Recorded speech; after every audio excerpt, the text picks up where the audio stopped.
Yes, Advocate, if you can please assist, maybe it would be better to get all the chairs here filled. If colleagues can move towards the front.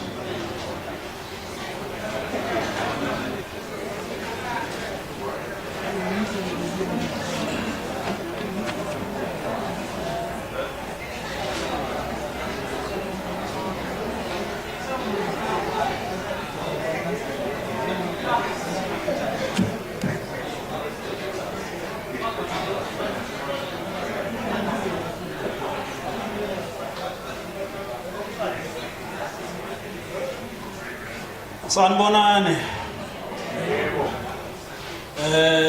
Dimatero. Lochani Yesendrabel.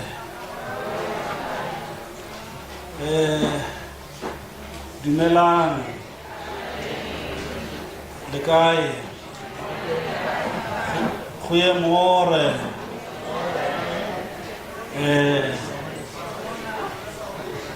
Kishile. Yeah? Oh, okay. Thank you very much. I would like all of us to stand up for the singing of the national anthem, and then we will proceed with the program.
Some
Thank you.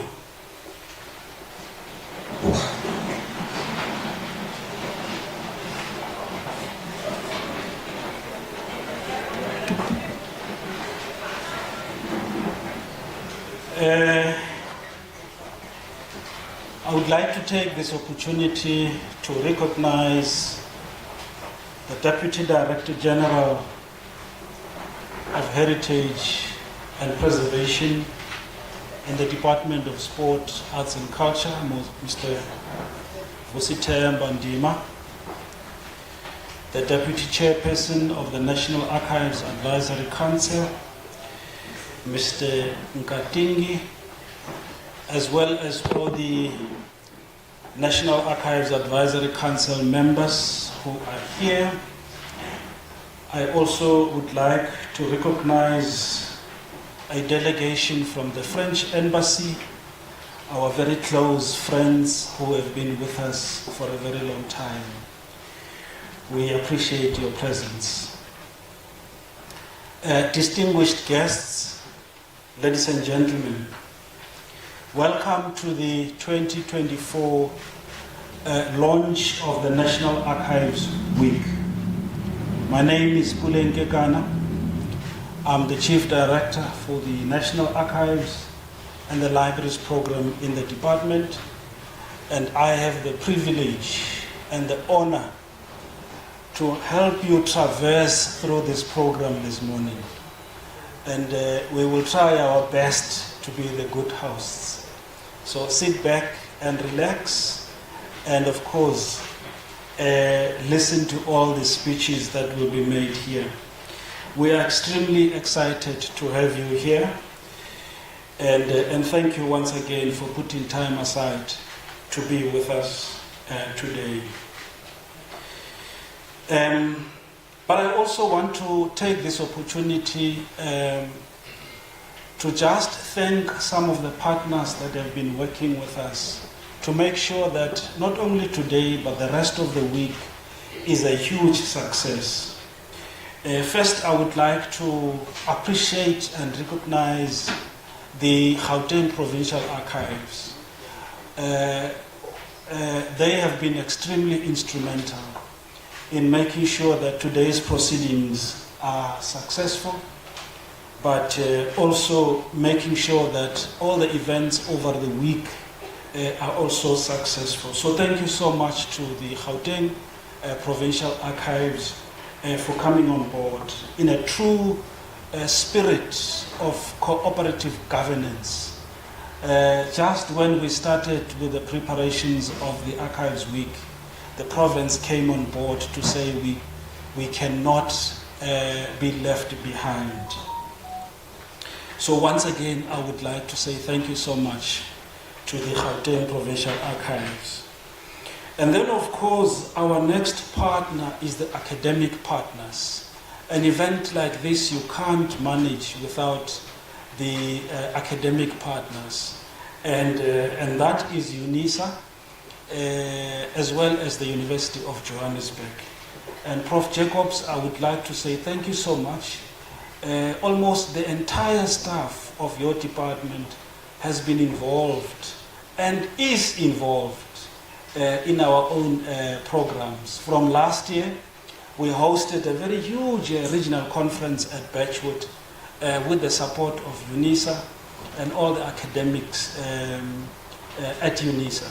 So I want to say thank you so much. I'm not going to mention any one of them by name, they know themselves, but it is almost the entire department, right, at UNISA that has been working with us from last year, even now, and even over the whole week, they will be presenting in the various sites. So thank you so much for taking time to be with us and to work with the National Archives so closely.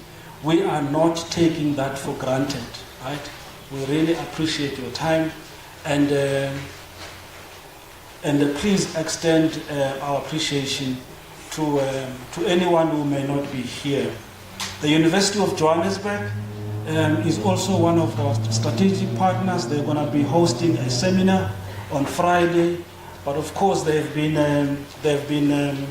they've been central to the logistics of the 2024 Archives Week preparations.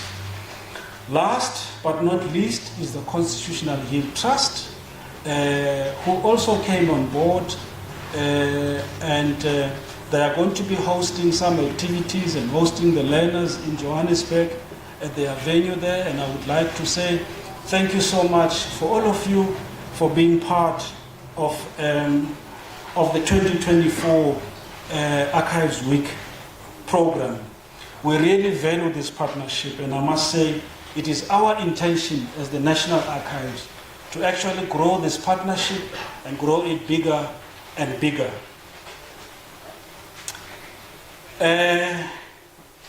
I must also take this opportunity, ladies and gentlemen, to acknowledge the contribution of OHASA, our Oral History Association of South Africa. Prof. Mukwajana is not here, but the Oral History Association has been working with us over the years, and they continue to do so, and they are a very close and a strategic partner of the National Archives. The South African Society of Archivists, SASA, is also working with us, and the Records Management Forum, the newly established National Records Management Forum. Yes, we do have it now. And we do have office bearers. Is there anyone here from the Records Management Forum? Maybe by just show of hand?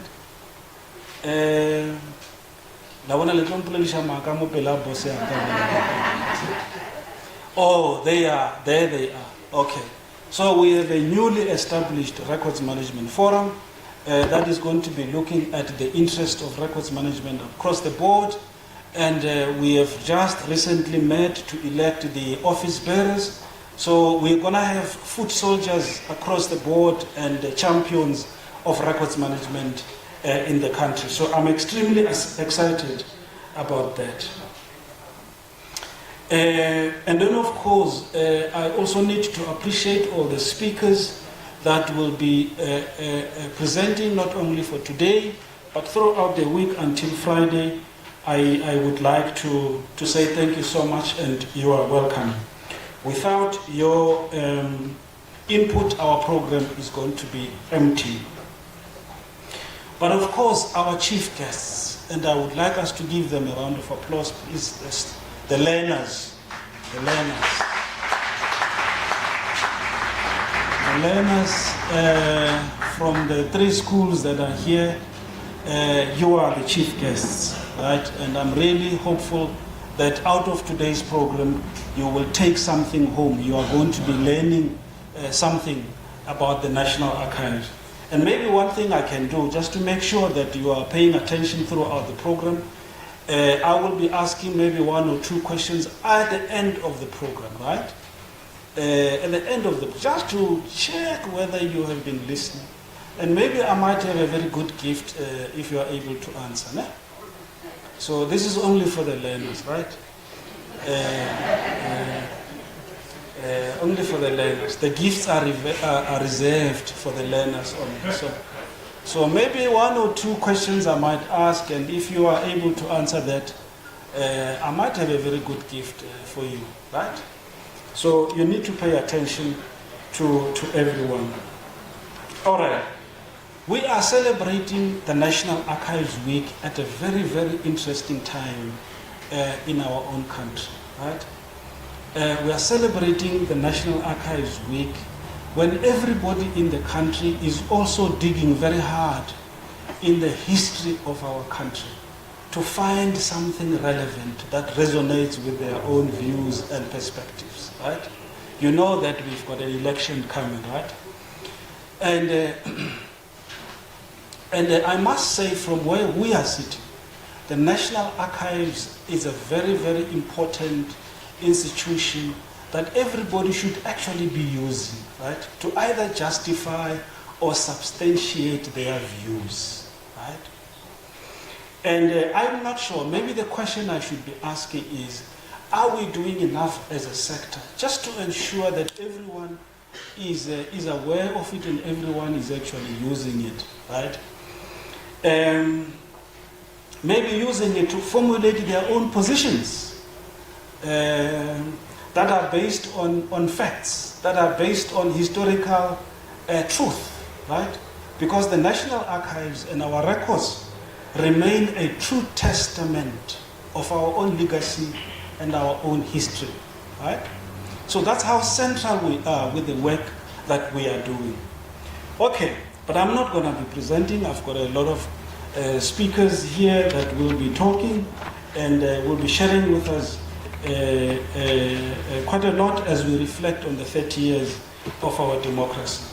I must also maybe in advance apologize on behalf of the Deputy Minister. She's not going to be with us here, with the MEC as well, because they are both engaged elsewhere, right? So they are not going to be here with us, but Mr. Dima is here and he will play the role of the Deputy Minister today. All right, so thank you so much. So I would like to ask then Mr. Nkatingi on behalf of the Archives Council, maybe to pass a word of a message of support on behalf of the Archives Advisory Council. Mr. Nkatingi.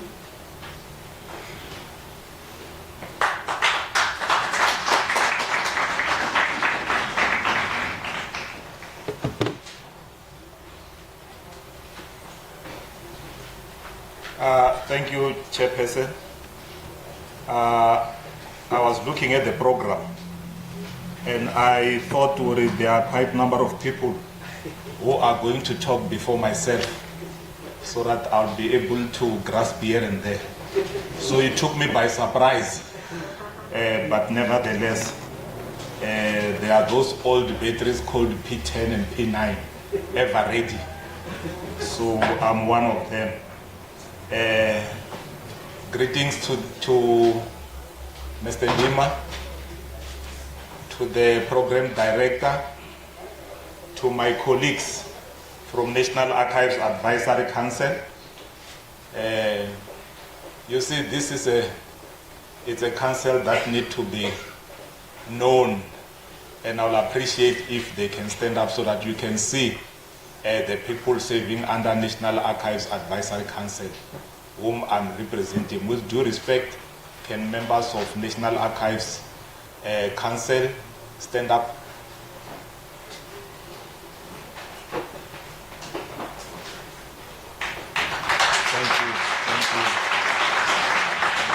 Thank you so much. Thanks, colleagues. To make it short, I'll say all protocol observed, so that I don't leave any of the colleagues without greeting them, because all of you, your presence matters. I'm representing the office of the chairperson, Ms. Bongile Nzimande, and I'm Jabu Hemen Katingi, the deputy chairperson of the National Archives Advisory Council.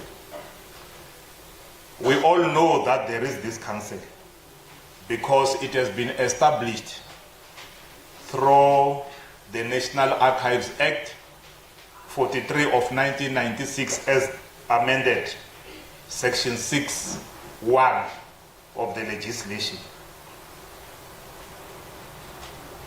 Its role is to advise the minister, the DG, and the National Archivist on the issues of National Archives Act. I won't talk much about this act because most of you are aware that it's in the process of amendment. It has been around for quite some time. And there are processes which have taken place already to amend it. So we have that responsibility to advise the leadership of National Archives and Record Service, as I've indicated.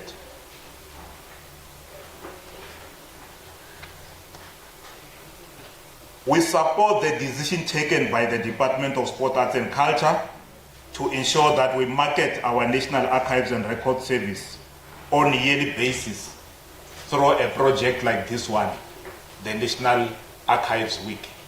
I strongly believe it's not the only project that the National Archives is using to market the services of our archives.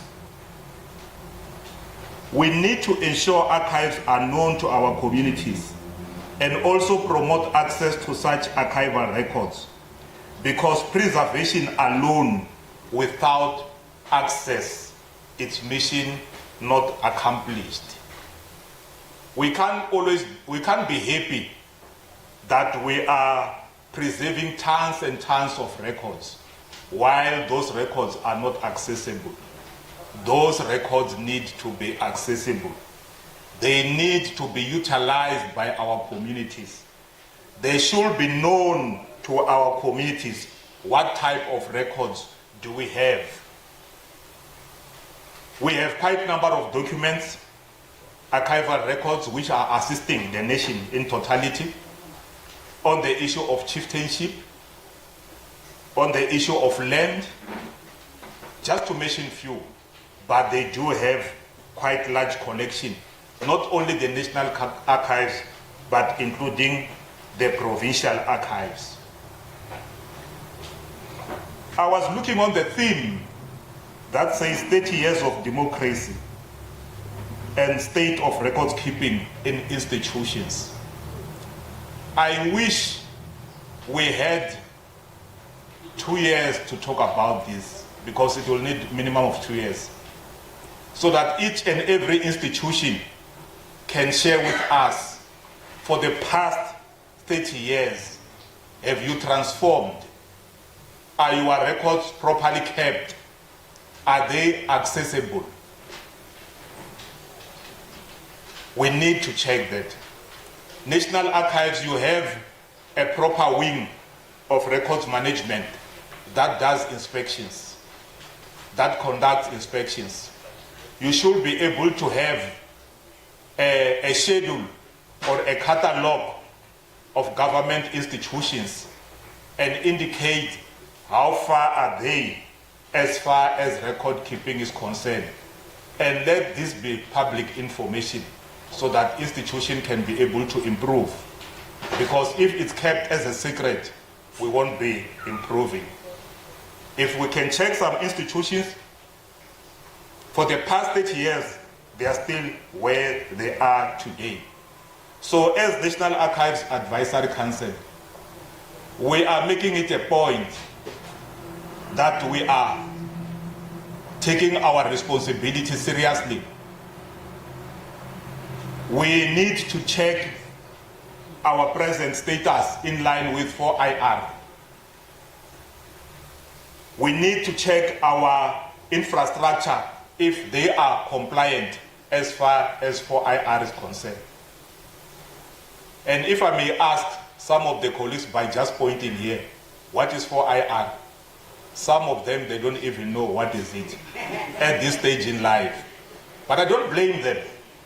We need to educate each other and have an understanding where are we getting to.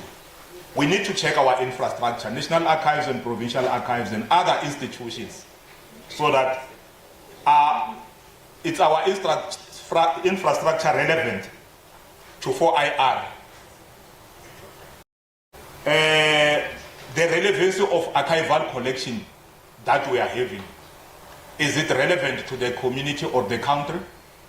If not, what are we doing to have extra archival material which is relevant to the community?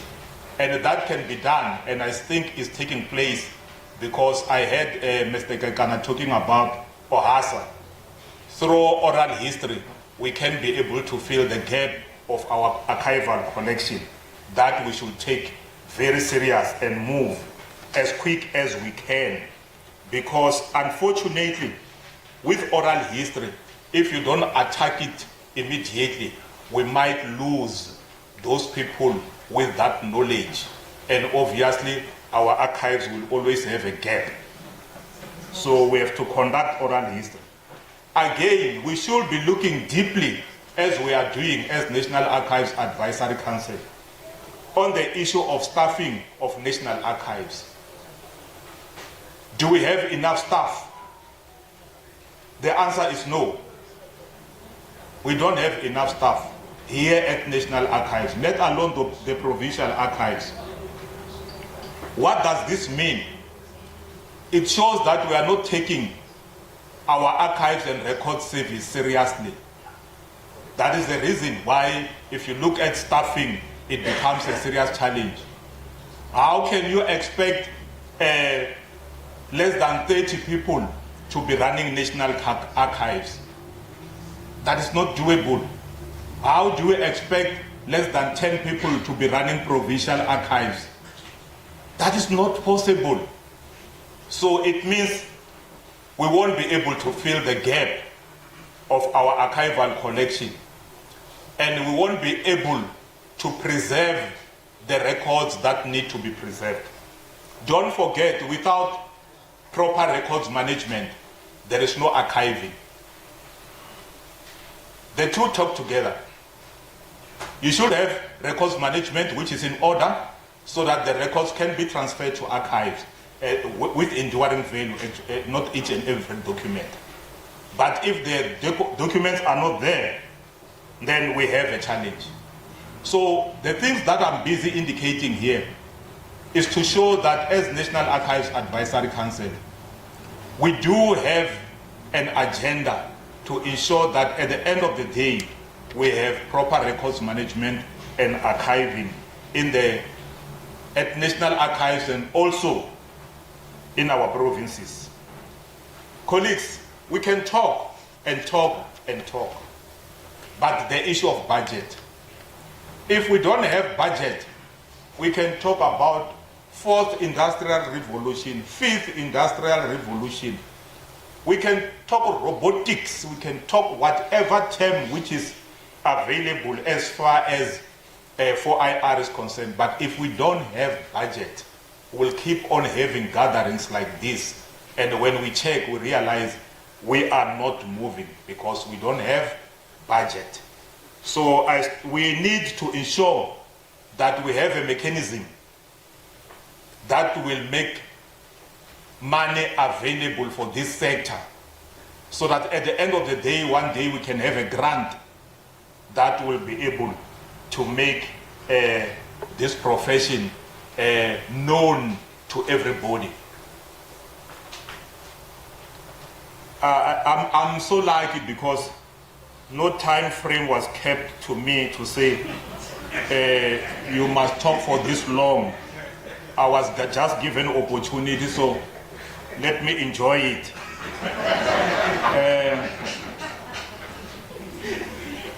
Colleagues, all in all, to summarize everything, together we can make this theme of proper records management and archiving work. It needs a team. It needs institutions. It does not need only National Archives. I've heard there are quite a number of institutions which are involved in records management and archiving. Please, if you are able to get money somewhere else in any way except Treasury, come to National Archives, show them how to get that money so that we'll have a modern archives, not the traditional archives for the past 30 years or more than 30 years. It's still what we are using today. Our best wishes as the National Archives Advisory Council to the Department of Sport, Arts and Culture through its delivery wing, the National Archives, in celebration of National Archives Week. Thank you.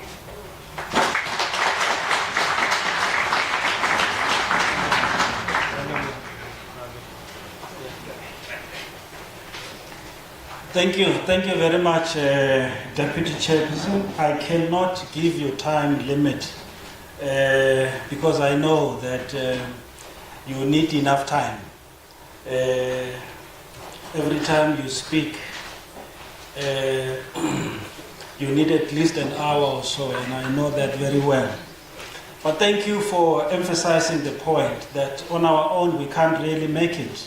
It's a collaboration and it's cooperation. and working together, we will be able to make it. So, thank you so much. There are some of the speakers that have not been able to make it, so we will always call upon those who are present, to make their own speeches. And the next will be Professor Jacobs from the University of South Africa. As I've said before, our academic partner, our long-standing friend and academic partner. Thank you so much, Prof, for always being available.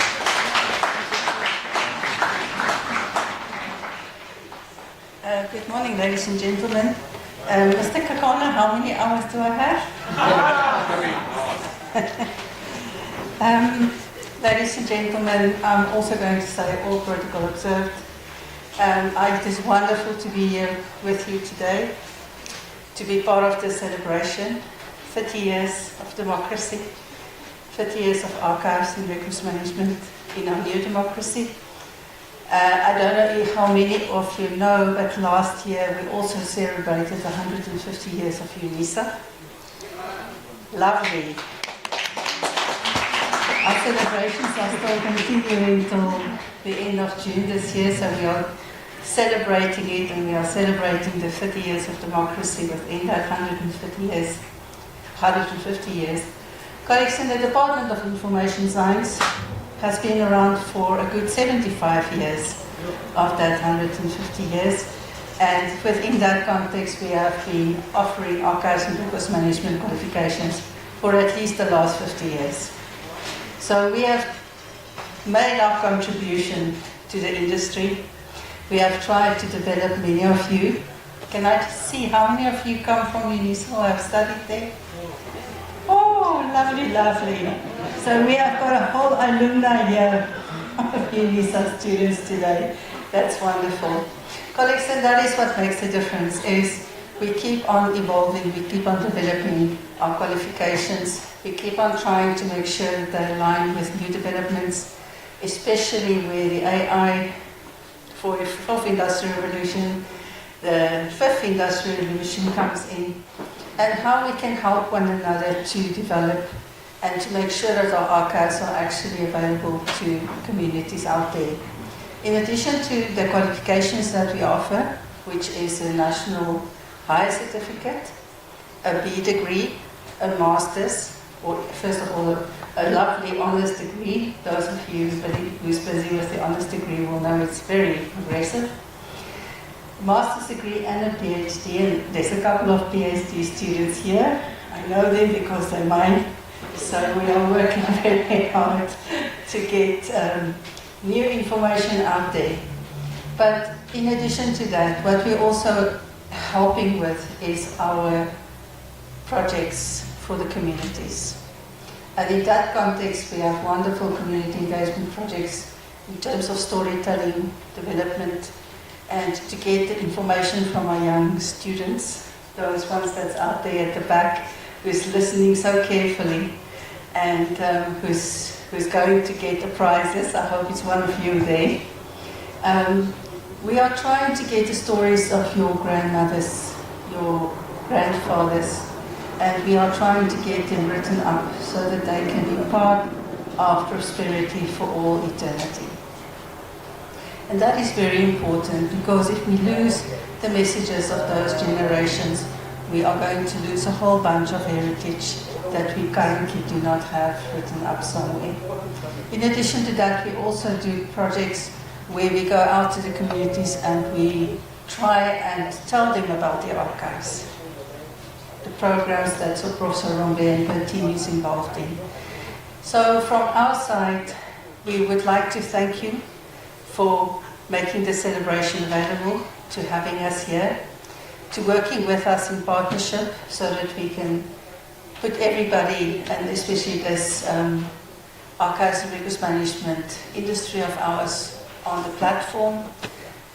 Just for interest's sake, we had a meeting with a Russian delegation 2 or 3 weeks ago who is offering archives and records management in Russia, and they're very interested to see what's happening in South Africa and how there can be collaboration. So hopefully in future I don't want to promise, but maybe there will be some money coming our way.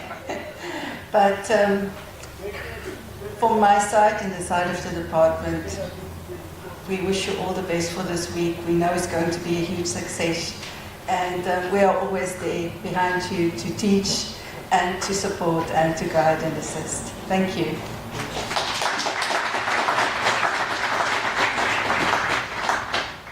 Thank you. Thank you so much. Our next speaker is online. She is the Secretary General of SABICA. SABICA is she's not. Oh, I was told that she's already online. Okay. Now, I'm told that she's still there. She is the Secretary General of SABICA. SABICA is a regional body of archivists in the eastern part of the continent to the south of the continent. And so she's going to give us a message of support to us. So I'm told that she's also, can you please allow her to speak? Oh, yeah, she's already on the screen. All right, thank you so much. Please go ahead, SG. I hope you are able to hear me.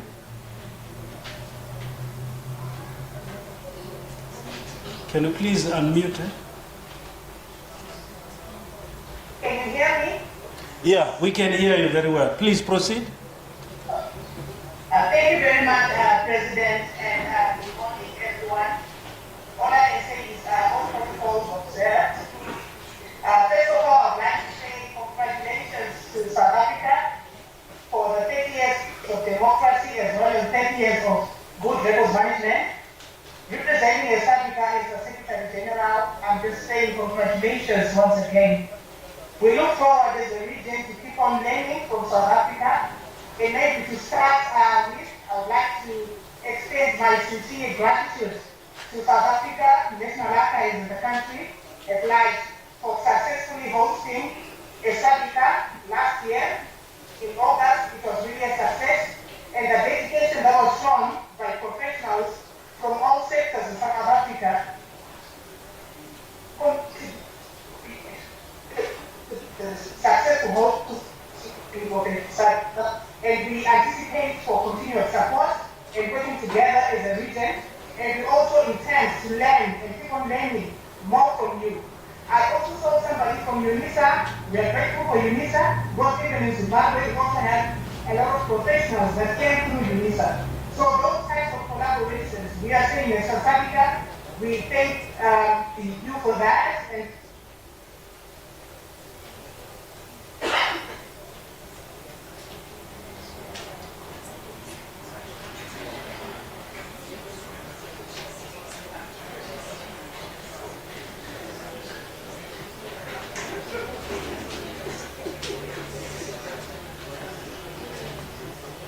Okay, I think we've got a network problem here, but you have been able to hear what she said. Thank you so much, SG, and we will be able to proceed. At least you were able to hear that even in Zimbabwe they've got quite a lot of UNISA graduates. So thank you so much.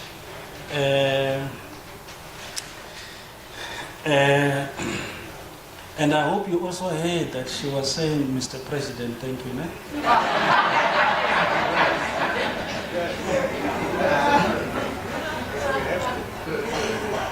No, you must have heard that. You can't miss that. No, yeah, she's correct.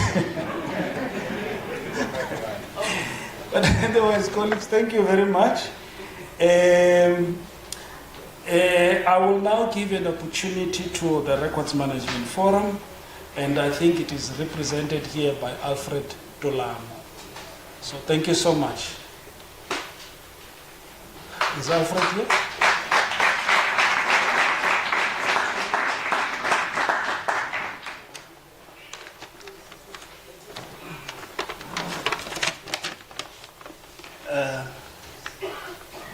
morning, everyone.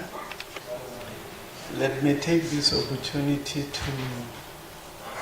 to recognize the leadership of the Department of Sports, Arts and Culture, and also recognize the leadership of National Archives and Record Service of South Africa. May I also recognize the minister, with his presence here, and my job is very easy. They said I must give a message of support. But let me introduce myself colloquially. I understand that this is a Department of Sports, Arts and Culture. Colloquially, ke hlabirwa ke tswa lebelo ke mthobos runyela kae wa runya wa kgeretlanyana kwa tse ka ba pela jile go sebete sa go me bogala be tola ka ditšhaba ka ba go ka masemola mkoe ke mphe magana go rutwa ke maelela ke madibela di mosega ke ngwana nke bogala that's how I can introduce myself in a short way.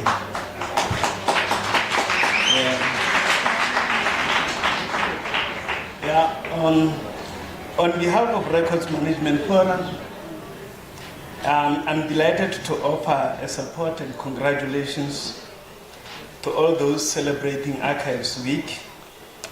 This important event highlights the vital role that archives play in preserving our collective memory and making it accessible for the future. As professionals responsible for managing records, we understand the importance of proper preservation, conservation, and dissemination of information. Archives serves as a treasure of knowledge, providing value insight into our past and helping us navigate the present. During this Archives Week, we acknowledge the dedication and hard work of archivists, records managers, and all those involved in the preservation and maintenance of our cultural heritage. Your efforts are truly commendable, and we are grateful for the contribution. I want to share with you a metaphor that is flowing in my mind. Archives are like river. Just as a river flows through time, carving its path and shaping the landscape, archives flow through the fabric of our society, preserving the memories and stories that makes us who we are. Like a river, archives constantly evolving, with tributaries of information and knowledge merging with the mainstream of history. They twist and turn, sometimes calm and serene, sometimes turbulent and unpredictable. Just as the river connects us with the surroundings, archives connect us to our heritage, linking us to the people, events, and experiences that have shaped our world. Archives Week should be seen as a moment to highlight the story and experiences of marginalized or underrepresented groups, or how archives can help bring the voices to the forefront. It must showcase the importance of archives in preserving historical records and how they can help individuals and communities preserving their memories, stories, and experiences.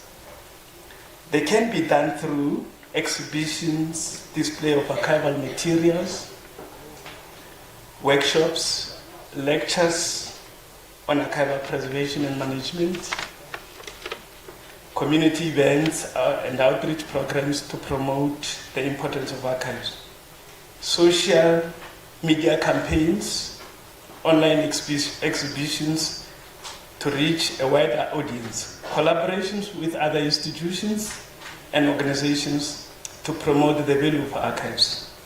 Lastly, Program Director, let us cherish and protect these rivers of memories, ensuring that the waters continue to flow, inspiring future generations to explore and learn, grow. Congratulations once again on Archives Week. We look forward to continuing collaboration in pursuit of preserving our knowledge memory. Thank you very much. God bless you. God bless NARSA, and God bless South Africa. Thank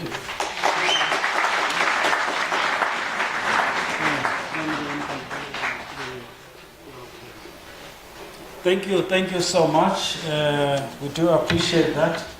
And our last speaker from this segment will be from the Constitutional Yield Trust, Mr. Hlongwane. Thank you so much for being here.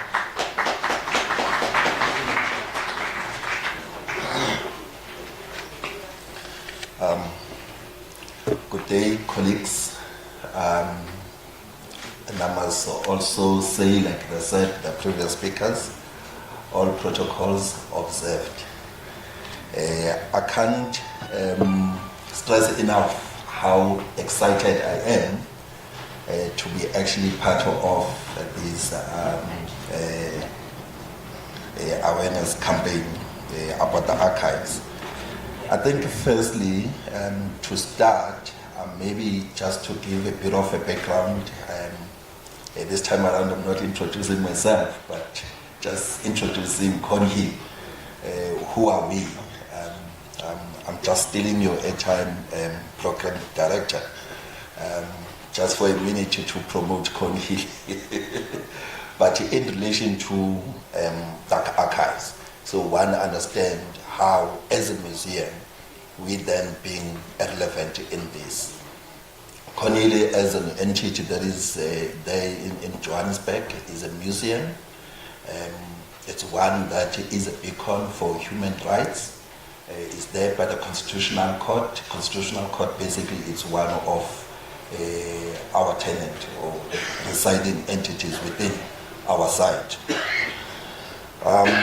With that said, that then on itself explain the importance of the archives, and we are here in support for making an awareness to the rest of the community as to how important the archives.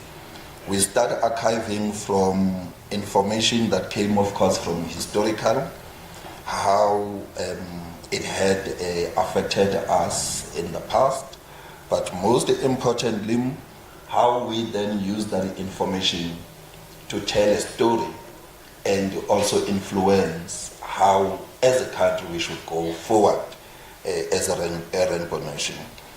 We use this information basically to come up with the exhibitions that are educational exhibitions.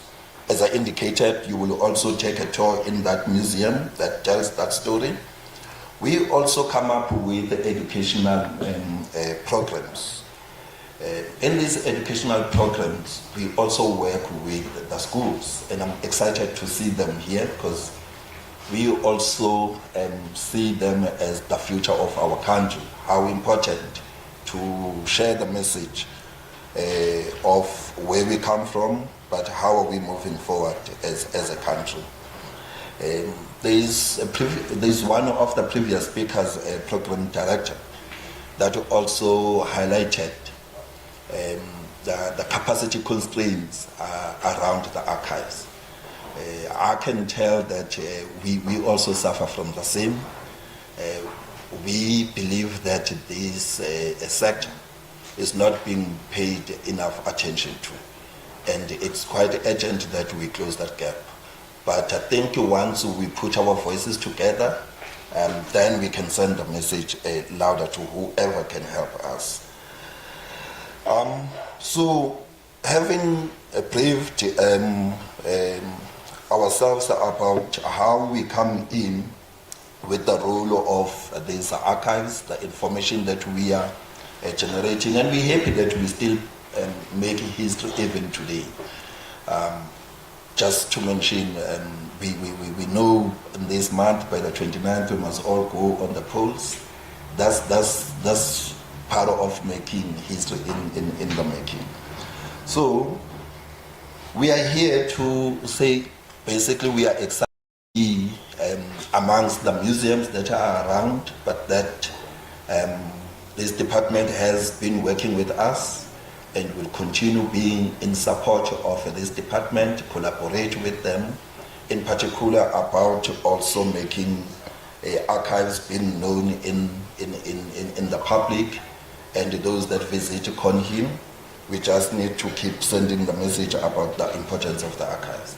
But it's just to really indicate that we remain committed in partnership with the department. Program Director, I thank you.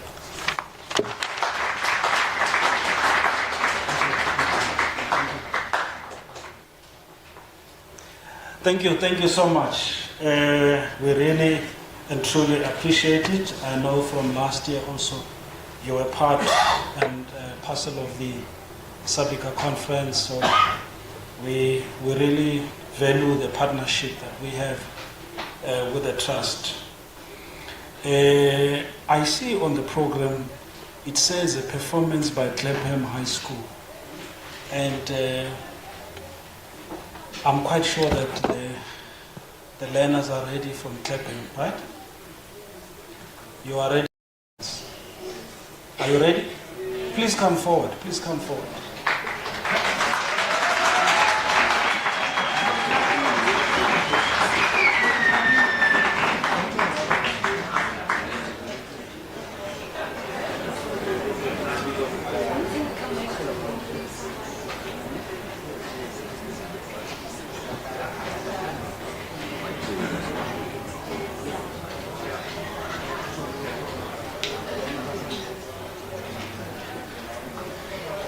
Good morning, everyone.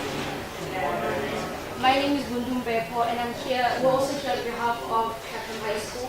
And the piece that I've prepared today is a very big part of South African history. It's a very versatile song that actually shows how South Africa is a very versatile country as well. Thank you so much, and please enjoy.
Wow, thank you so much. Please give them a round of applause.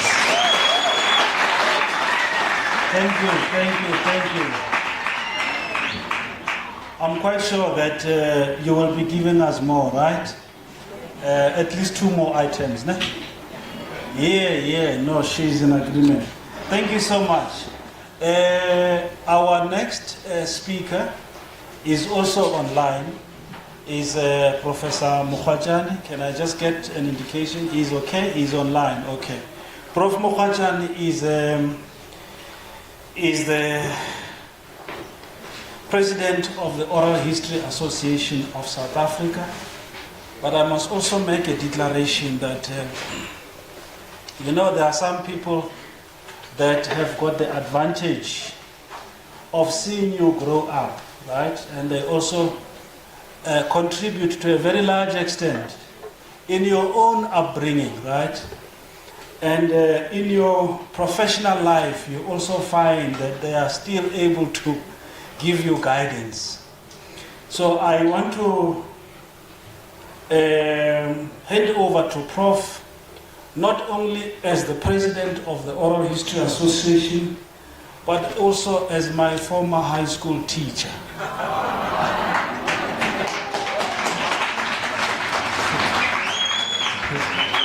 Prof, I hand over to you.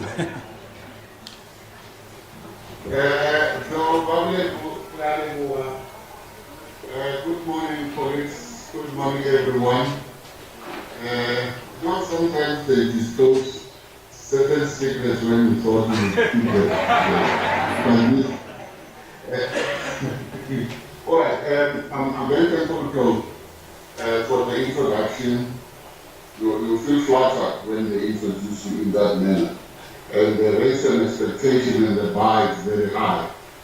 I feel honored to be invited to be part of the Archives Week as the president of OHASA. OHASA is the Oral History Association of South Africa. It is almost 21 years old today. It was started with an objective to provide an alternative voice in the archives, to be able to create a space for the voiceless so that you can get the alternative voice, be able, those that were not on the history, will be able to document their history and hear their history. And that's why we are here. Our purpose is to develop oral history in the country, is to promote it, to become an agency for change in the history space, providing these alternative voices, as I said, and also we're here to also to support budding historians, especially in the field of oral history, which is a vast history which is dominated by a number of subjects. Now, we are here today to support a project of national interest, which is the Archives Week. The archives are not merely a repository of knowledge, but the archives are there to represent our own identity as a country. It is a reflection of who we are, and therefore, if we don't see ourselves in the archives, we should find alternatives and say, in what ways can we improve the archives?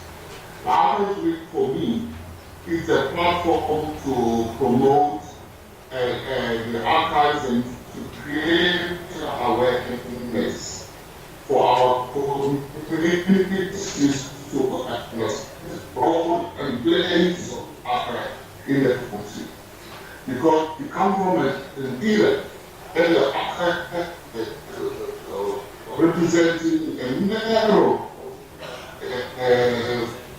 mind and narrow opportunity for just a small amount of the population, and the majority of the population was not descended. Even when archives are built in the country, they are open to everybody, they are supposed to be accessible. People still don't know what an archive is. Some don't know what an archive is, and it's not because it's not out of ignorance, it's the history where we are coming from. But now, we are in an era where we want to promote the municipalities in themselves to establish their own archives. And also, community archives should become a vibrant part of the country wherein we have got these resources, specific journalists, and we take them out of the boxes and keep them in a place where everybody can access them. And I'm here also to announce to everybody that this association has a conference, a national conference. It will be held in our city. It will be formed of investors, go out, visit our and see what are the latest developments. You might have seen that there was a on the 6th. We still encourage people to write more abstracts so that they can be part of this August conference coming in October. Therefore, we are going to send a second call. Please respond to the second call. We encourage everyone to come and participate in this conference. I wish you a productive archive week and enjoy the moment. Thank you very much.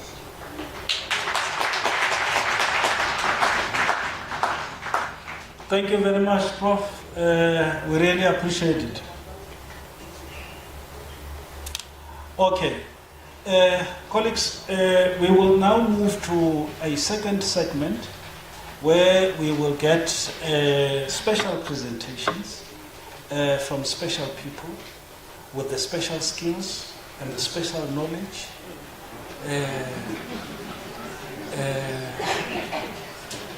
from a special university that has just turned 150 years. And the first presentation will be from Dr. Mudiba, and he will then talk about how young people can benefit from the usage of archives. And then we will get Tuli. Tuli is the head of records management in the National Archives. She will then also talk about access to memory, taking archives to the people.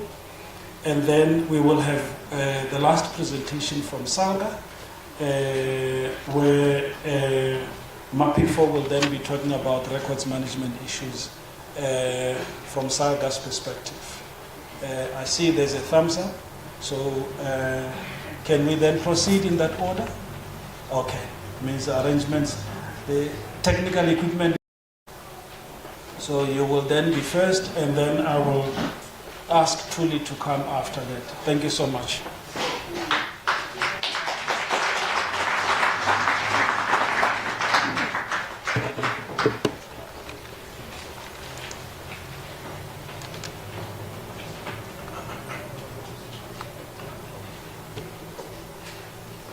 Good morning, ladies and gentlemen. Good morning. Is this still the morning? Yes. Okay. Let me just say protocol observed, ladies and gentlemen. My name is Mashulu Mudiba from the University of South Africa, and I'm here to address the issues of the young people and how to entice them to get to know what archives are for and how to utilize them. I hope protocol is observed. Thank you very much. The title of my presentation, ladies and gentlemen, without wasting any time, is the adoption of, or adopting augmented reality and visual reality for digital marketing in Archives 5.0. So the young ones, do you know what augmented reality is? And visual reality. The young ones, don't we have the young ones here? Augmented reality from the schools? Nothing. Okay, let me not waste time then. This is what I'll be talking about, colleagues. I will do the introduction and give a bit of a problem. Then talk about the significance of AR and VR. Then talk the skills that we require then to be able to operate the Archive 5.0 using these technologies. And just address a bit on the steps how we can infuse them in our archives. And there's a framework that I'm recommending. I took this from Professor Maruta. They even call him a professor of frameworks. There is a framework that I will just put it there. This is a developing paper, ladies and gentlemen. It's a work in progress. So we are refining it. Then I will conclude. I hope I will have enough time to address this program director. Okay. The application of augmented reality and visual reality technology can play a significant role, especially when we talk about digital marketing. in Archives 5.0. They are also integrated in archives and record management practices as intelligent features for what? To enhance access, to also enhance engagement and preservation. So access to archives is of paramount importance, ladies and gentlemen. And we need to find a better way to ensure that this access is granted to the young ones as well. And there should be a critical and sophisticated engagement on how archives can play a major role in the lives of the younger generation as well. But not only the younger generation, but everybody in the community must be engaged on the issue of archives and record management. But preservation, of course, is what we are here for as archives, to preserve the memory of the country and of the communities.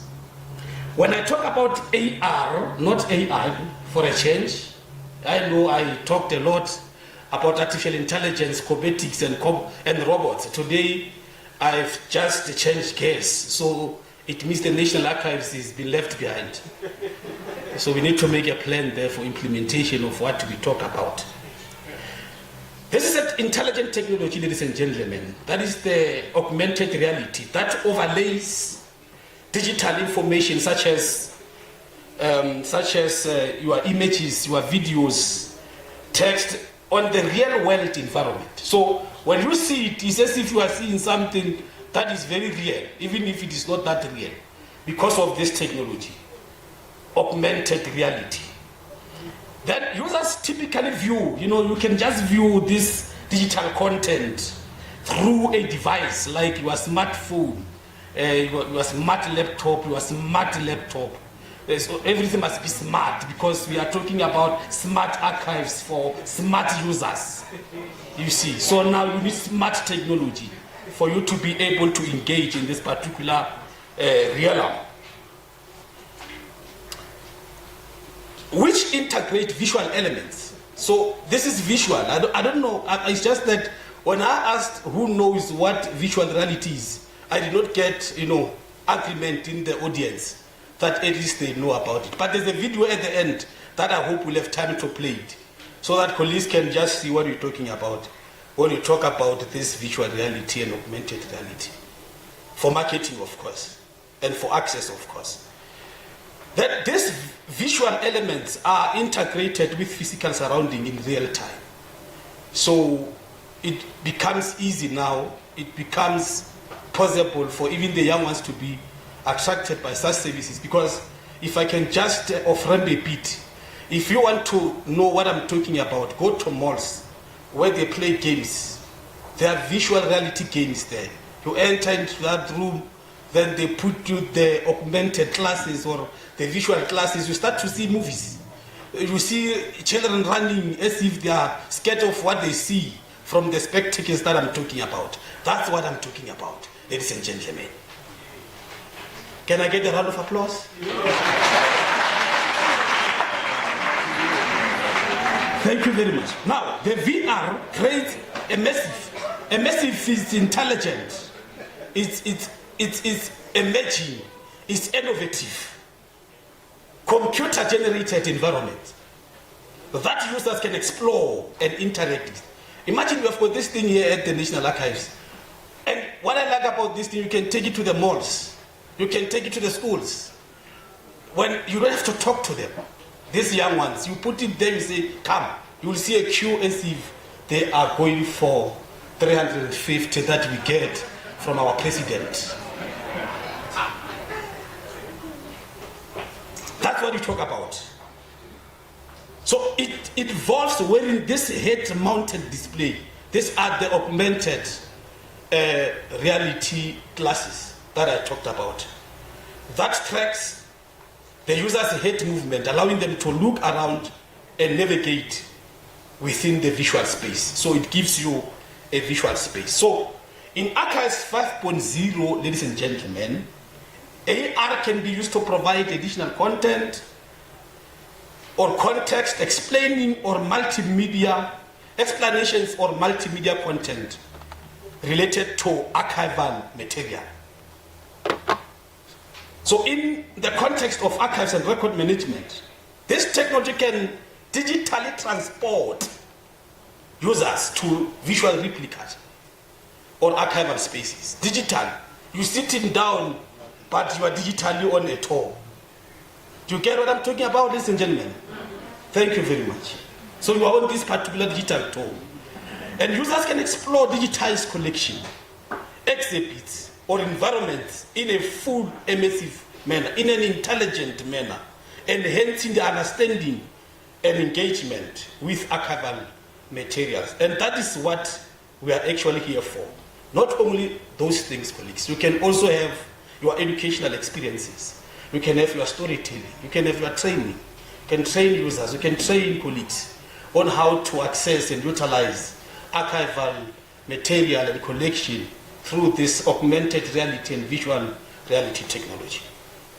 I think you will agree with me that you understand the concept Archives 5.0. Am I in order, ladies and gentlemen? Archives 5.0. Are you following what it is?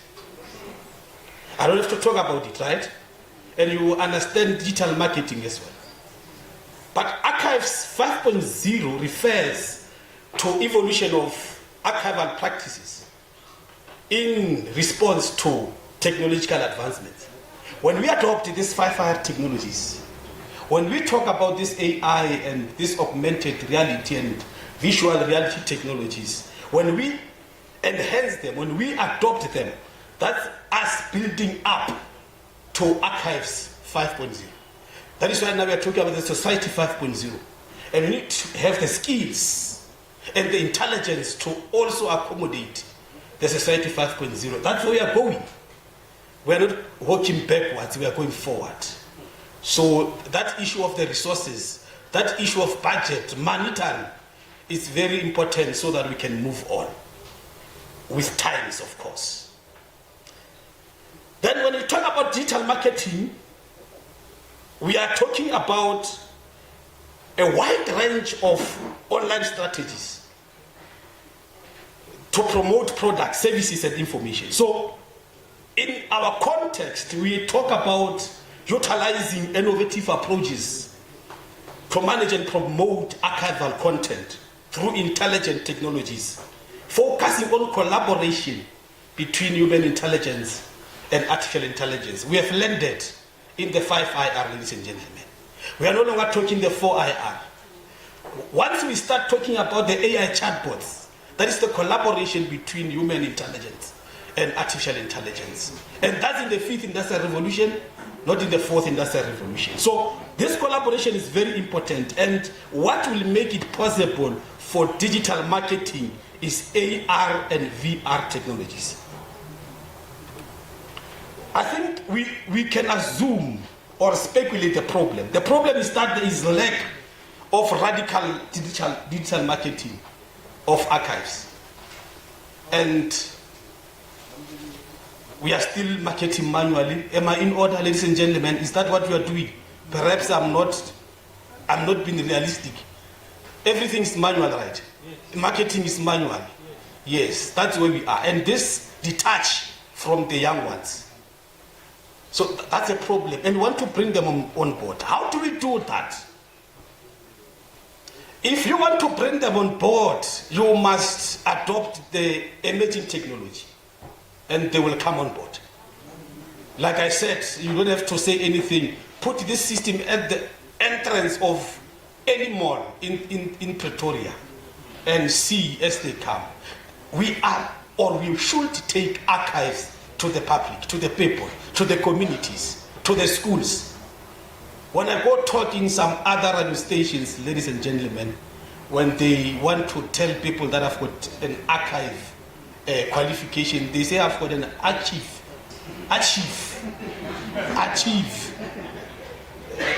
Then I'm an achiever.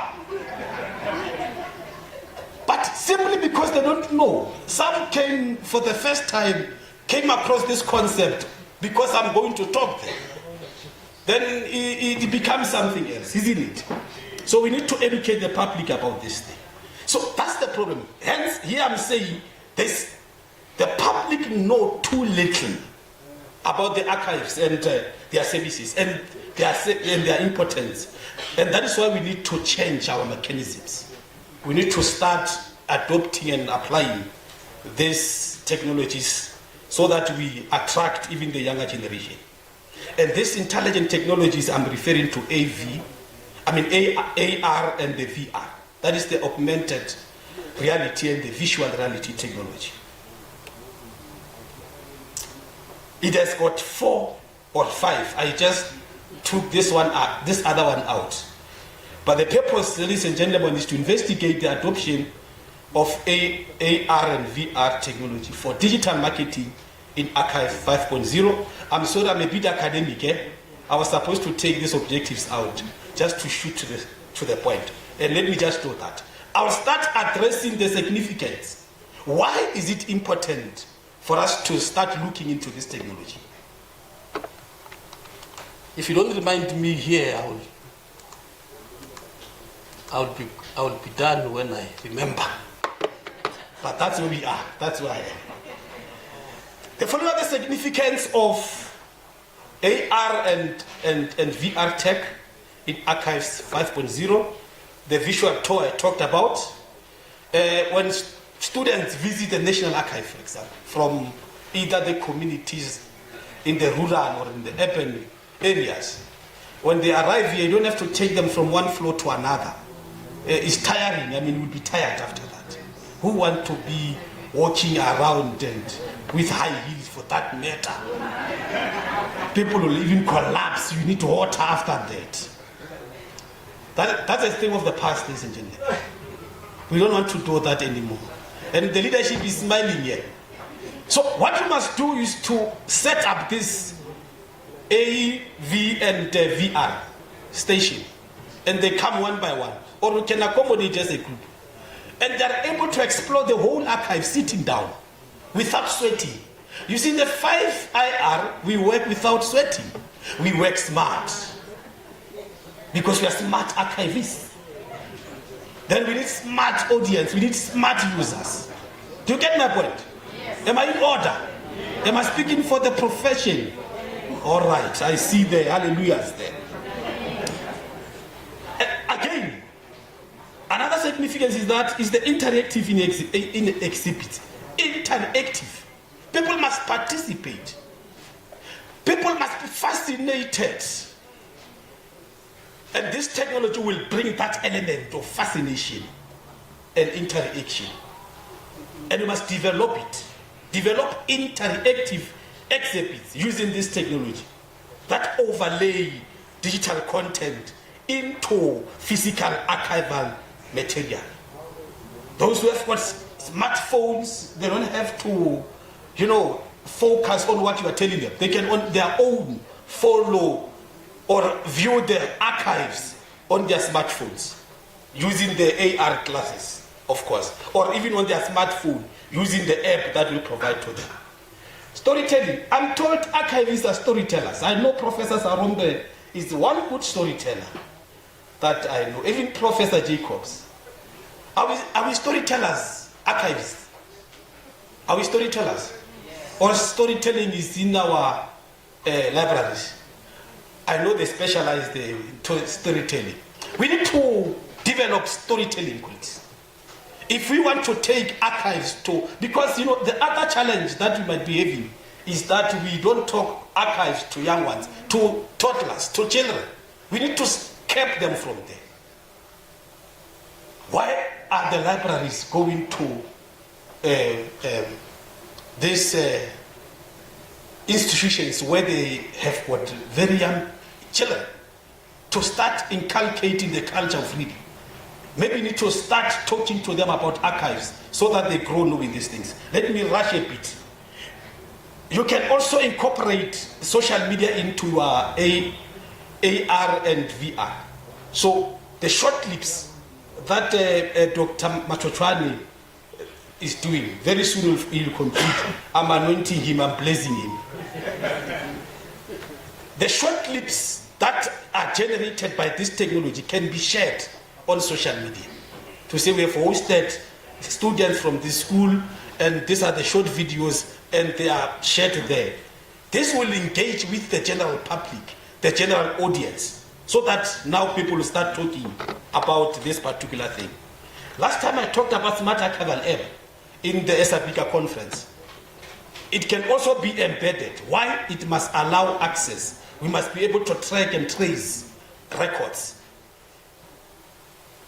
Then after I have seen it through these augmented reality classes, then I must have access to a smart app that will take me to where an archive is or a record is. Then our archives will become smart. Accessibility even for disabled people, because there will be audio descriptions. So those who cannot see, they can hear. There will be text-to-speech functionality, and there's the textile feedback to enhance issues of inclusivity. So no one will take us to court to say, these people are not covered. Everybody will be covered. I talked about training, I might not have to repeat it. Oh, this is the thing. Yeah, can they see it? This is the thing. This is the augmented reality classes, ladies and gentlemen. Can you give the gentleman a round of applause? Yes, this is what we're talking about. Thank you very much. Do you have this in? We have many of them. Is we it? Will show. Okay. Make sure that we will after lunch. Okay. See them. Yeah. Ah, great then. So what I'm talking, what I'm prophesying is in existence. Already, I'm a great prophet. I can open my own church now.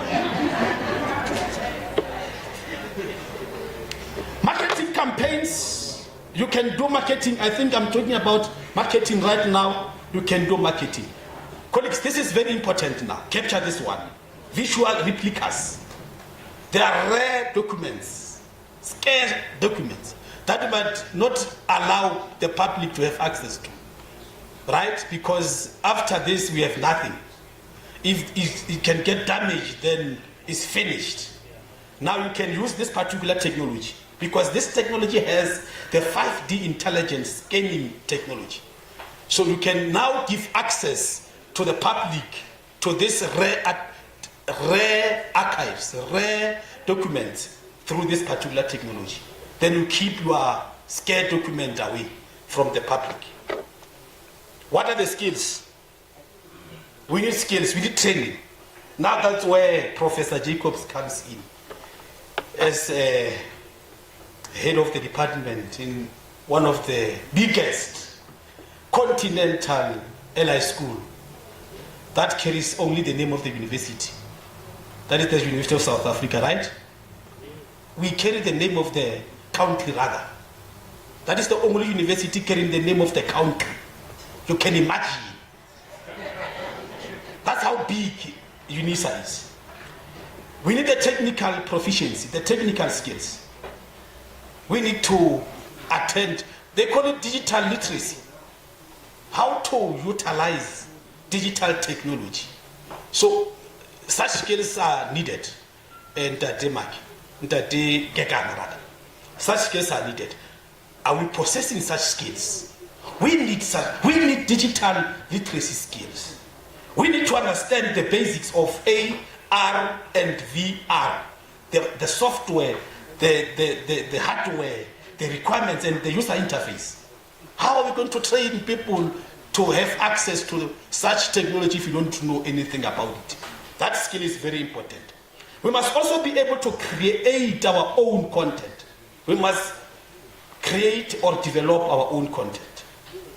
And this ability is very important, because whatever that we want to develop must be compelling, must be interesting, it must be a good story to tell. Otherwise, we will bore people.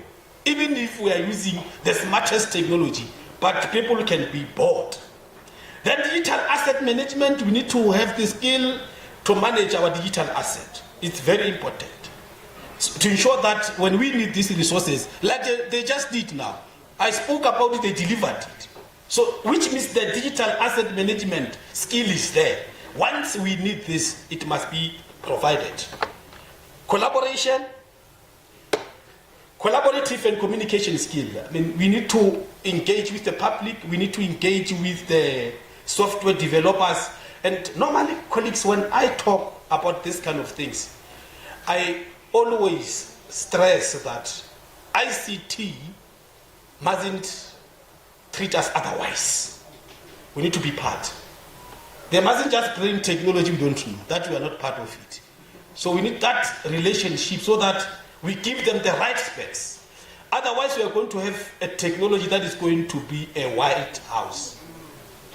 We have wasted money, but it is not working for us. Storytelling, I talked about it. Project management is a rare skill that we need because this is a project. You must plan it, budget for it, and have some timelines.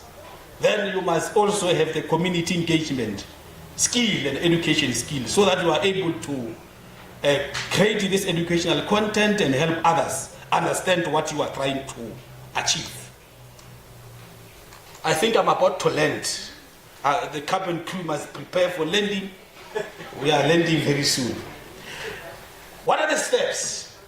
Define objectives. We must have well-defined objectives on how we are going to go about adopting this augmented reality and visual reality. This is important. We need to define our objectives so that we don't fail. And we must also understand our audience. Who is our target market? Then if you know our target market, even the stories that we are going to develop about archives, the history of the archives, or anything that we want to portray out there, we must make it that interesting. Then when we have defined our objectives, when we have understood our audience, we can select a suitable AR and VR platforms. Which one is interesting? Which one is relevant for the Generation Z? So that we don't bore them. We need to keep them. They must be they must be ours. Then we must now develop engaging content. The content must be engaging.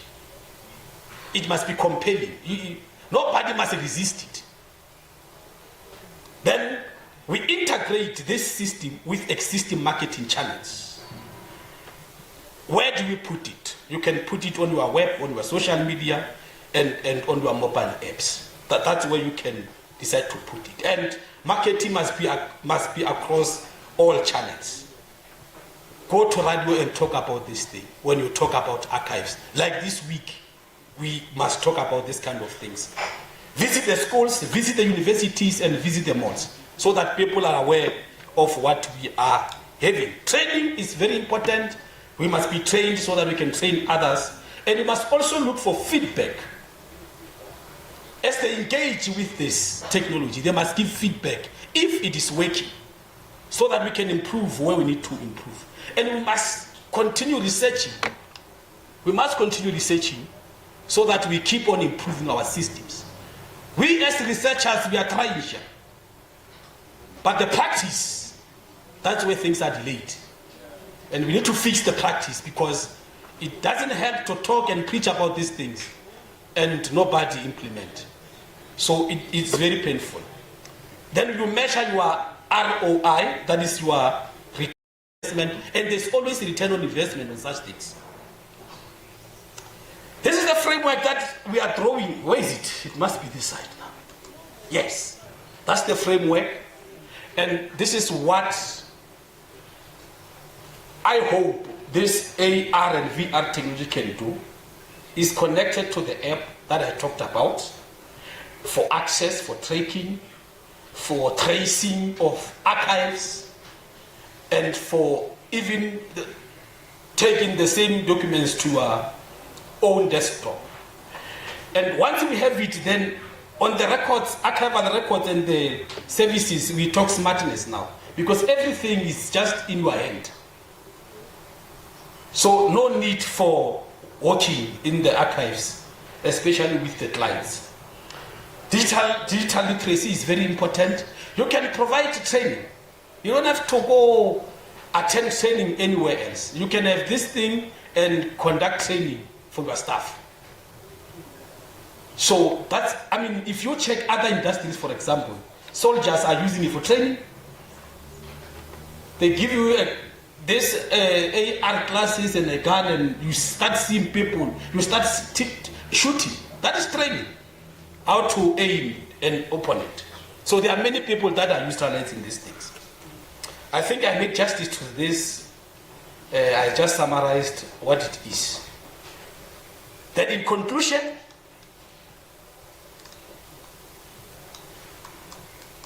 I'm trying to save time. The integration of this AV and VR technologies in archives 5.0 marks a pivotal shift in how archival services can be marketed and utilized. So we can't miss the opportunity. We can't miss the opportunity to attract the young ones. We can't miss the opportunity to engage with them and educate them about archives. We can't miss the opportunity. We cannot miss the opportunity to adopt 5IR in our archives. We are not going to miss this opportunity to not adopt artificial intelligence. And we cannot come here as priests and talk and we leave. People are not converted. We need to start talking to the converted. We need to see the implementations in practice because we are researching for them. This level of integration not only draws in younger generation, but also encourage users of all ages to explore the archives with a sense of curiosity and adventure. Ladies and gentlemen, thank you very much. I don't know if the video is there. Just a clip. Can you slide it? Yeah, please. In 60 seconds. Yeah, that one is okay. Virtual reality allows you to fully immerse yourself in a digital simulated environment using a VR headset. By blocking out the real world, you can lose yourself in video games, or you can even find a very serene place for your guided yoga. Modern headsets are completely untethered from computers, and they usually come with controllers, with things like haptic feedback, and even hand and eye tracking to give you an even more immersive and realistic experience. Today, virtual reality is also increasingly used for commercial applications. It is used for training. The police and the military, for example, use it to put soldiers and policemen in very complex environment that you couldn't really easily recreate in the physical world. You can use VR to travel the world, or even go back in time to explore ancient places, or you can swim with whale sharks under the ocean, or you can digitally meet up with friends or colleagues to hang out or do some work. Thanks for watching. Subscribe to my channel for more bite-sized insights, or to dive deeper into the topic. You can find longer explanations and in-depth discussions. Thank you very much. May I get a round of applause as I go down? Thank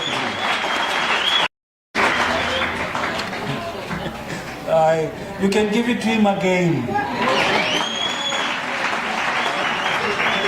Thank you very much. A smart presentation about smart technologies for smart people. Thank you so much. Let's move on. I told you we are moving now.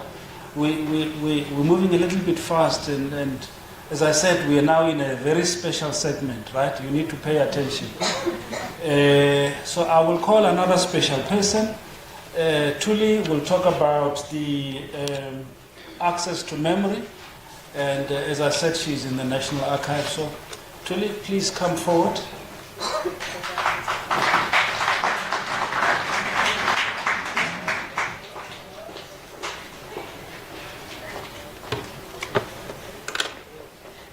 Thank you, Program Director, Mr. President of Sabica. Sure, how do I present after the presentation? Okay, yeah, it was a very smart one. Good morning, ladies and gentlemen, DTG, President of Sabica, members of the NAC, all colleagues and our learners. Thank you very much, Program Director, for this opportunity to present.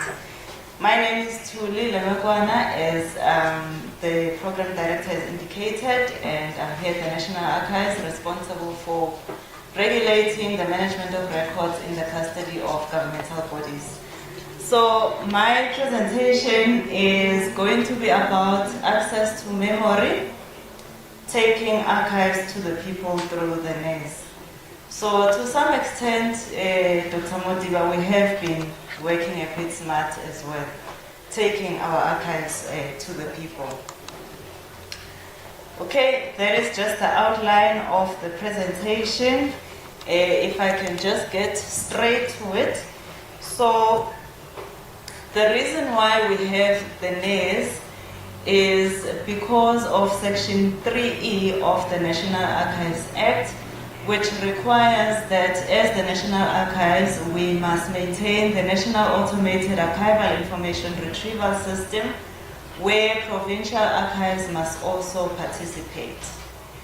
We also have a responsibility in terms of Section 3F of the National Archives Act to ensure that we maintain the national registers of non-public records with enduring value, and to promote cooperation and coordination between institutions having custody of such records. So what is the NES? You may be asking yourself. The NES basically is an acronym for the National Archival Information Retrieval System. And at the National Archives, we implemented this system in 1974. I'm sure all of you learners were not born by then, but you can see the National Archives has been trying to put our records online for a very long time. So in 1974, we implemented the NES, where we were capturing minimum metadata on information on the holdings or records that we have at the archives, to ensure that we provide this information to members of the public and researchers at large. So for a long time, it has served as a finding aid tool to assist users of the archives to identify and locate archival material that is relevant to their requirements, and this is accessible from our National Archives website. So the National Archives was contributing. We also have a number of other provincial archives that were also contributing, such as the Western Cape Provincial Archives, the Free State, the PE, which is now known as Gqeberha, the KwaZulu-Natal. So all of that information you can be able to retrieve from our website. So in 2018, because of evolving technology, we had to revamp our NES, because our NES did not allow for us to link the digital objects. So that AR, the augmented reality, was not going to be possible for us if we continued with the old NES, because all it did was to allow us to capture the minimum information or metadata about the particular records and not the record itself. So in 2018, we revamped the NES, and we are now able to link those digital objects. You can now go to the website and see the actual record and not only the information. And how we revamped the NES, we implemented a system called Access to Memory, ATOM, which is a web-based archival description software, which is based on International Council on Archive Standards, and this has really assisted us in ensuring that we are taking our archives to the people, as it enables us to capture as much information as possible about each and every record that we have in our custody. So, just as an example of what you would see in the old NES, this is information that was captured from 1974. So you can see it doesn't give you a lot of information about the record. All one would get is the volume number, the reference number, and the description, as well as the repository in which this record is located. And for us, as time moved on, it was very limiting. We wanted to make sure that we provide you with more information.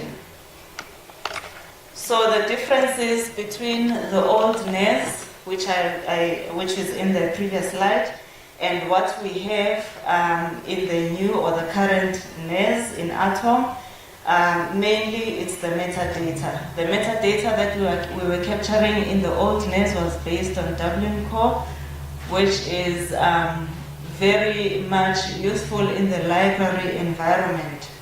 But for us in the archives, it was very limiting, because for us, we want to know the relationship between the mother and child, between the item and the file, between the series and the fonts, and you know how one record will relate to another record and maybe even in another collection, which may be very useful for you as you are doing your research. So the metadata that we capture in Atom is based on the 3 standards from the ICA. The first one being HDIA, which is the international standard on describing institutions with archival holdings. This we use to describe the archival institutions that are contributing to Atom. So that would be the National Archives as well as the provincial archives. The next one is the ISR, and this one allows us to capture information on the Office of Origin. Because remember, the records that we keep as the National and Provincial Archives, majority is not records that we created ourselves. These are the records that came from governmental bodies. And when we capture this information on the database, we need to know who was this particular governmental body that created these records. What was their mandate? And what exactly did they do in their term of office? So that information is important to us, and we know it's important for the researchers, and so the system allows us to capture that. The last one is ISET-G, where we now, it gives us guidelines on capturing the actual records themselves, the records that you want to consult. We use ISET-G to describe those records. So if you can see the difference, I tried to do a few screenshots of what you would see when you log into Atom. So when we are at archival descriptions, you can see the difference already between the old NES and what we have in Atom. There's a lot more information. And you can see some of the collections that we have been working on there. There's Native Affairs Commissioner for Big Retief, Bram Fisher, which is for the Free State. We also have the state versus Nelson Mandela and others, also known as the Rivonia tribe. And we have many others. And you can see there's much more information there, as I've indicated. Another good thing that we have in the system is that it is able to manage records of different formats. So as you can see there, you can see the PDF icon. There is also a sound recording icon. The laser is not working, but I think you can see them, colleagues and guests, isn't it? Okay, thank you. So with this particular collection, the system allows us to have the PDFs as well as the sound recordings. And it's important to have that link, because with this particular collection, which is the Rivonia trial, we had the recordings from the trial or from the court, as well as the synopsis and the transcripts. And we cannot separate these records, they need to be together. Because as a researcher, when you go through them, you want to see everything that transpired in that particular case, isn't it? So the system allows for us to do that. And we are excited about the other collections that we are able to capture that information. And there again, there's a lot more information on the actual name of creator. In this case, it is the Supreme Court of South Africa. And you can see the information that is displayed there. And when we describe our collections, we do not express our opinion. The archivist will understand this one very well, because we follow the principle of provenance. we capture it as it was captured from the office of origin. Whether it was wrong, painful, or right, we cannot have an opinion on that when we are describing our records. We describe them as is, and you as the member of the public or the researcher, you then make your own opinions on that. And where there are hurtful things that may have happened that we see on those records, in most cases we do put a disclaimer, because someone can go to the website and think this is what the National Archives is saying. Where it's not the case, we will put that disclaimer to say these are the records, this is how they were created, and these are not the views of the National Archives. So, moving to the information that we have available in the NES. Now, as I've indicated, we have information from records that were created by national departments, governmental bodies, and provincial departments as well. We have oral sources, photographs, books, cartographic material, non-public records, and audiovisual material that is here at the National Archives as well as the Film Archives.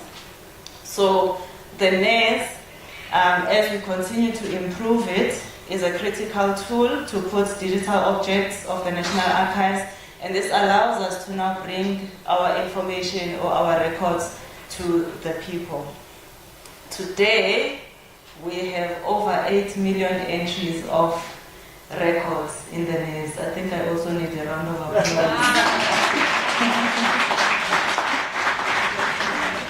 It's not my doing, it's everyone at the National Archives since 1974.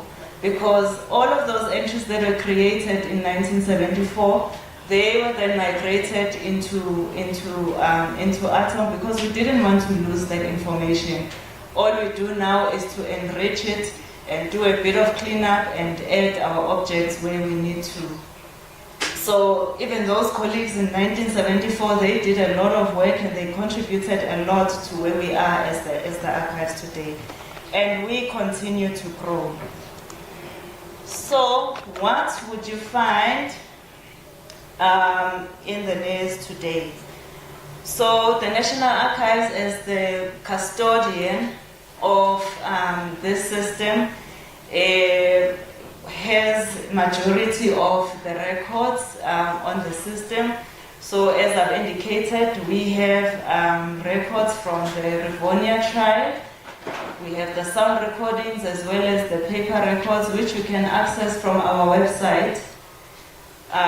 We have the Convention for a Democratic South Africa, the multi-party negotiating process, as well as the archives of the Constitutional Assembly.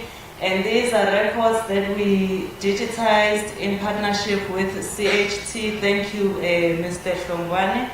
Those records are also available on our website. And if I can just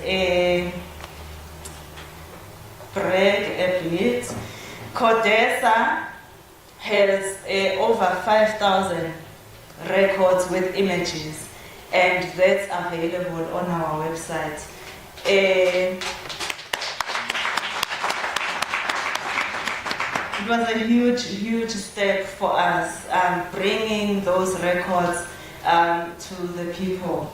So people can now visit our website and go and understand what exactly transpired in those processes during CODESA in the multi-party negotiating process. That information is available for you in the comfort of your own home, on your cell phone, your laptop. You can go and do your research and understand what transpired then. We are also working on other collections which we are digitizing, so you need to watch out and continue visiting our website, because we are publishing. We are publishing, and one day we will get to AR, augmented reality, where you will be working even smarter than you are working now to access our collections. So the National Archives has really done a lot to bring archives to the people. And President of Esabika and DTG, imagine if we were given more resources, what we would achieve. If we could achieve this with, the models that we have. The Western Cape was the first province that also signed their SLA to get ATOM. They are also capturing records that are in their holdings. They recently started capturing the Western Cape Oral History Project. I think they are the first province to capture this, the Oral History Project in ATOM. They also have the Hopkins Collection. They also working on various municipality records pertaining to town clerks or town clerk. Last year we visited the Eastern Cape after they also signed their SLA with CETA to access the system, and they also now are putting their records online. As you can see, they are working on the Magistrate and Bantu Affairs Commissioner of Mkanduli, and it covers the period 1879 to 1969.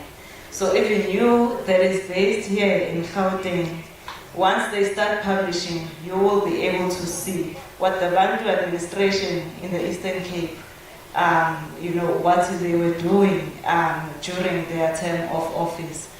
The same goes for Limpopo. In 2022, Limpopo is one of the provinces that didn't contribute to the NES previously.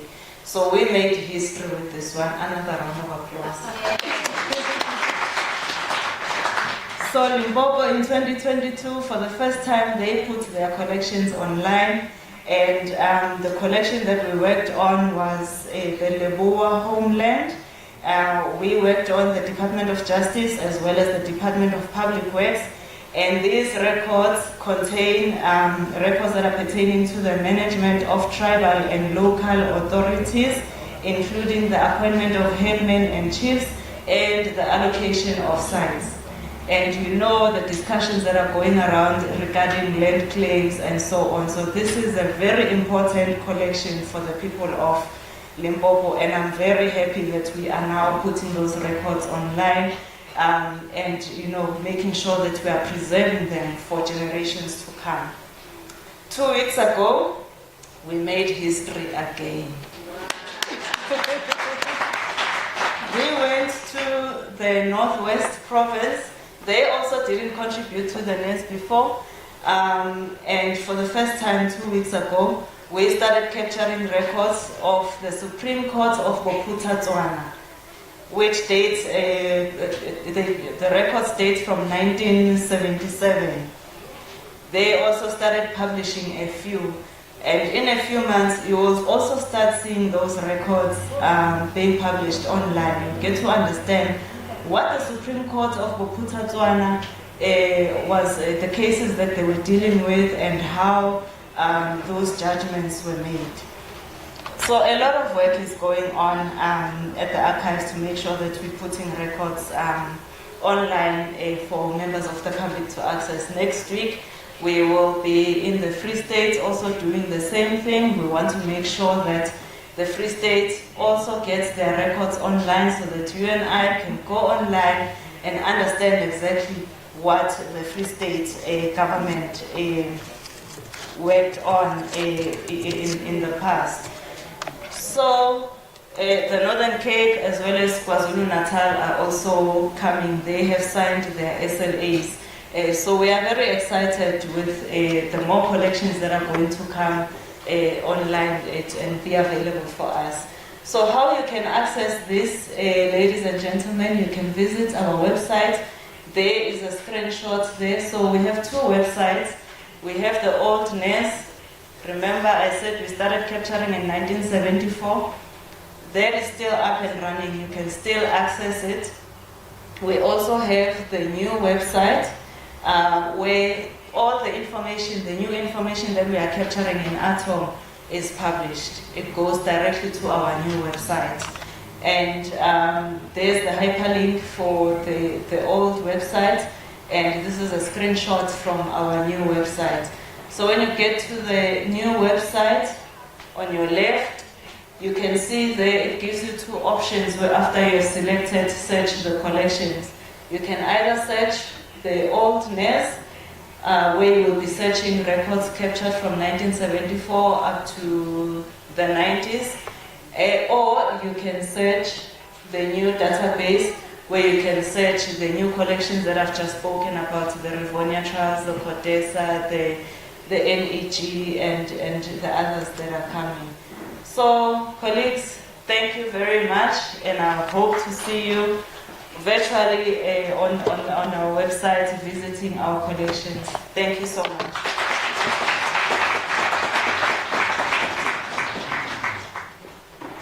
Thank you so much, Thuli. You see, we are celebrating National Archives Week, but we are also reflecting back on the last 30 years and the status of records management across the country, right? And if you look at the last two presentations, they're beginning to look at where we are and where we should be, right? In terms of AR and VR, right? So you're already beginning to see what have we done, because you might be sitting here and thinking, but in 30 years, archives, what have you done? I think if you look at this presentation, it begins to answer that question. And if you look at Prof's presentation, it's also answering the question, but also taking us forward. So thank you very much. Please give her another round of applause. We've got one more last special presentation from also a special person with a special skill and competencies, and she will be talking about records management at local government level. Mapifo, are you here?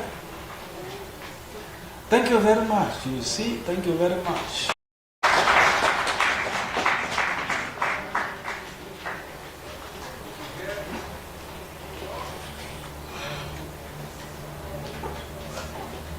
Good day.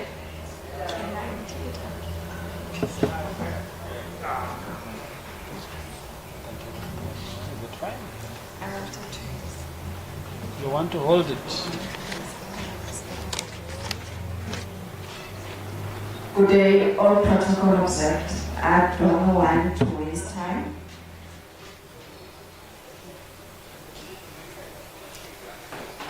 We heard about the smart way of doing things and progress made to date, and one will highlight on the support that is being rolled out in municipalities or in the local government space, if I may put it that way.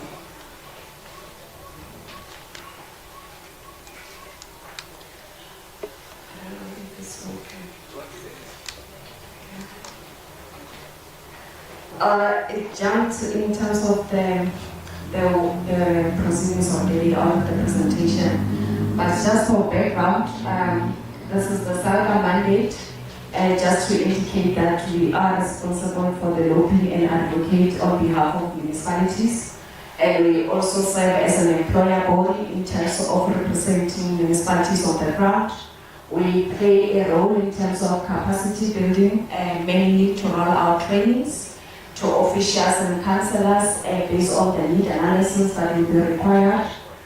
And we serve as a support and advice in areas where there is a need for members to be advised on a certain topic. It can be on record keeping or even financial management issues. We play a major role in strategic profiling, mainly to ensure that the work that is being undertaken in local government is shared across for best practices and for lessons for other members to learn from each other. Lastly, we advocate knowledge and information sharing. We have seminars, platforms, where municipalities they share best practices and benefits from each other. In terms of the assessment that we have done, we'd like to touch on the strategy, mainly based on the fact that from 1998, there was a goal that was set to say we want a developmental local government. And if you look at the curve, it shows that as it is we are declining, we are looking down in terms of progression. Is either in terms of financial management or in terms of record keeping. And I'll say record keeping because we can't have better financial management if documents are not provided for auditing. And then if you look at the aim, the envisaged local government, we were looking forward to at least improve or develop as a sphere. But however, due to the challenges on the ground, we are declining. One was requested to talk about the support of the product that we have within SALGA itself. So we have a program called Municipal Audit Support, which incorporates all issues that could be implemented within the local government space. Then one will start with how do we do the support? And also the question to say, if we keep on doing one thing same time, there will not be progress. So you have to change the manner in which you do things. We have an intervention in place. If you check there, we get the challenges or the issues on the ground first, and then based on that, we then combine a support intervention program. And because all departments, we seem to be wanting to support municipalities, and we are working in silos. We will go to one municipality with the same program, but we are not coordinating the support, hence it doesn't yield positive results. The other issue is the intervention itself. It will not yield positive results if there is no skill capacity on the ground that will be working with the people that they are coming to provide that particular support. You might have good ideas, but if you have, there is no buy-in from the municipalities, it will not yield positive results. I spoke about the issue of coordination, and also in some instances, the implementation is done very late, while the need was required at the early stage. And it will also not add value. And the issues of changes that are happening in municipalities or in any departments, if one may put it that way, you will be working with certain administration, and later on when you go in, there are changes, people have moved, or issues of political instability as well. So from SALGA's side, the program that one highlighted is inclusive of issues related to financial management with regard to the assessment and analysis of annual financial statements and the accuracy of it. And as an organization, we also developed a record toolkit that could assist municipalities to follow through in terms of efficiency and effectiveness of records. We also have an element that talks to leadership. This is mainly for governance purposes. You may have all the internal controls in place, but if you don't have proper governance, there will not be any movement in that regard. We also have, lastly, the institutional capacity. There was a speaker that was talking about the archiving. It's also relevant in the working place. The experiences that the old generation had and the knowledge is also still working in this current state of government, where we utilize the basics. They always say go back to basics. The manner in which you used to do things previously, they are still relevant and important. There are lessons that could be learned from there and be utilized. And more about that, there is a need for refresher courses and trainings that could be provided to administration and political, just to improve our day-to-day work.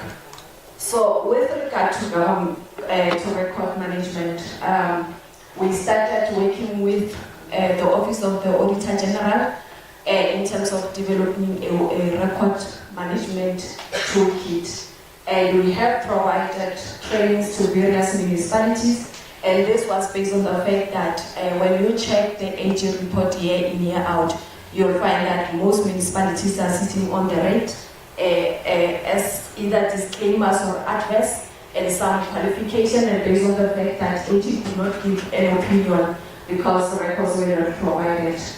And when about that, as an organization, we source partners who are interested on the work of local government, just to see how best they can assist in closing the gaps in various departments or municipalities, particularly where there is no expertise or skills in that particular area. We have also noted that there was a lack of consequence management in situations where documents are not provided during auditing. And mainly the most affected department is the registry office, because you will find that your supply chain department received the documents and they don't take them to the registry. Therefore, come audit, because they know they didn't follow the procedures and the processes, they will not be able to provide them, hence they are withholding all the information. In some instances, an issue of tenders, proper processes were not followed, therefore they will not share that particular document for audit or share it with the registry office for record purposes, so that when they are audited, documents could be provided.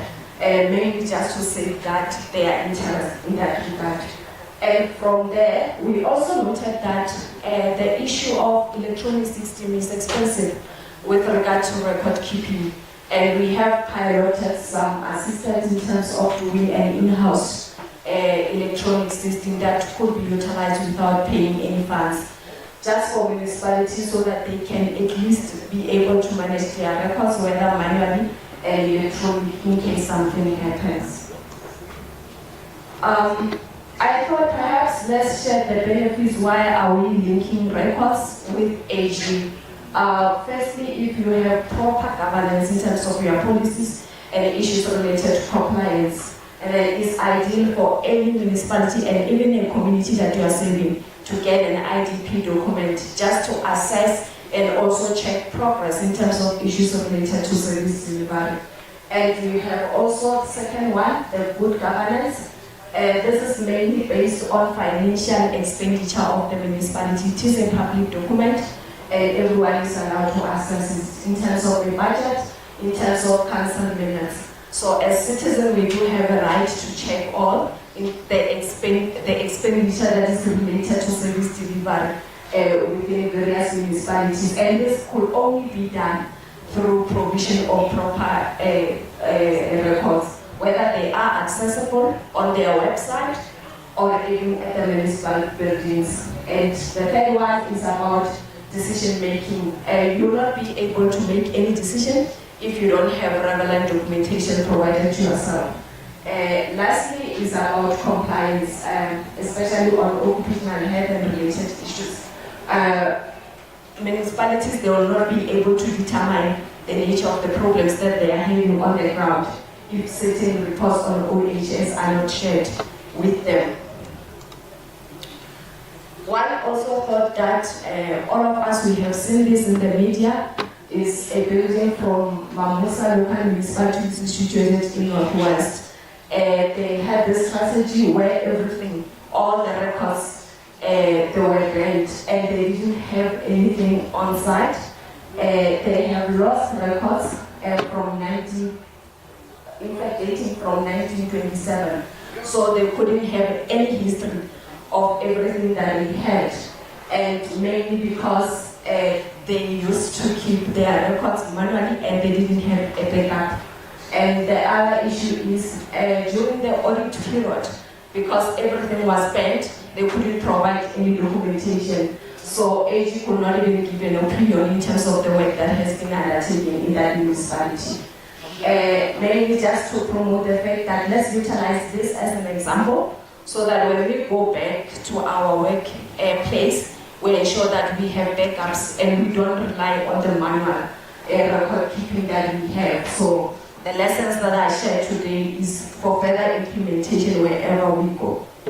And in terms of the recommendations that we are putting forward, one will emphasize the issues of policy and procedure. It's very important that we have approved policies and procedures that will guide our day-to-day responsibilities in terms of record keeping, and we have personnel in different departments who will be able to implement and encourage or advocate the language of better record keeping on daily basis. And this could not be done within systems. When one is talking about system, we are talking about a 5 plan that a municipality must have in terms of how best can they file their documents. And more about that, we need continuous training You may have staff that they have experience in terms of how records should be done, but year in, year out, there are new developments and changes. So there is a need to progress as well. So refresher courses are needed and trainings that should be provided continuously. From SALGA's side, we are also encouraging ongoing support. As an organization, we are doing it in terms of record and document management. This is done through the hands-on support and also through capacity building programs that are provided to councillors and officials. And also, all the time, we encourage a partnership to come on board based on the need that the system that should be implemented in terms of electronic system in municipalities, and the issue of finance is a problem across the country. So, Chair, you can forget everything that I have said, but please remember this one. Because AG every year, when they announces the municipal audit outcomes, they always utilize the way that municipalities are dysfunctional.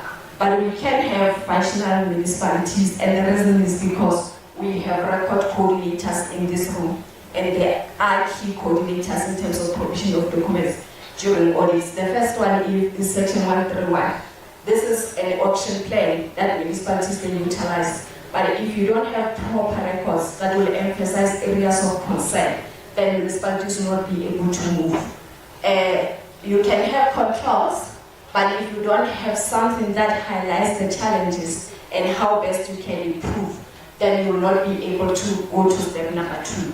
The issues of combined insurance, these are usually done by the internal auditors. But let's take it upon ourselves to identify the risk of non-provision of records in our municipalities, especially those who work in the registry office. This applies to yourself. Let's have an opportunity to identify those risks so that they can be mitigated and addressed. And all the 3 steps, if they are addressed, we can comfortably say we have a clean audit outcomes, whether in municipalities or in departments, and that will lead to good governance. That's the main objective at the end of the day.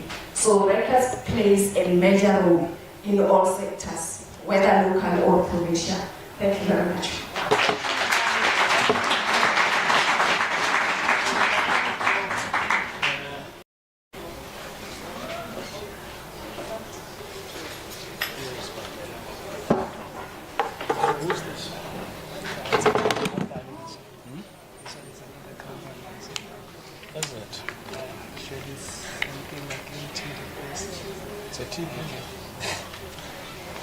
Okay, it's not on now.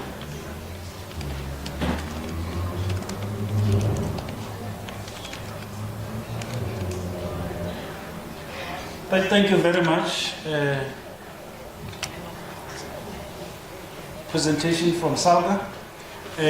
I'm sure you are now aware of what is happening at SALGA level.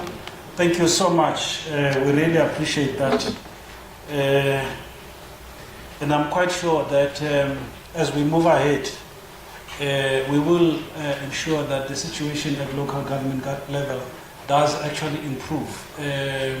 You should have mentioned that we are finalizing a memorandum of agreement between the National Archives as well as the Auditor General, SALGA, and the Department of Cooperative Governance, just to make sure that at the local government level there is proper records management practices. So that MOU is almost finalized naturally. Yeah, and I think that it's going to be a significant intervention at the local government level when it comes to records management. So thank you so much. So that is the work that has been done over the years. But I wanted to also just say that, to the French embassy, that we will not forget that, remember, over the 30 years, we've digitized the Rivonia trial dictabells with your support. And those records are available online, so everyone can actually see that, right? So we must also say thanks to the French for the support that they actually gave us. And I would like to invite Klepem once again, if they can give us another item before I call the DDG to give us an address.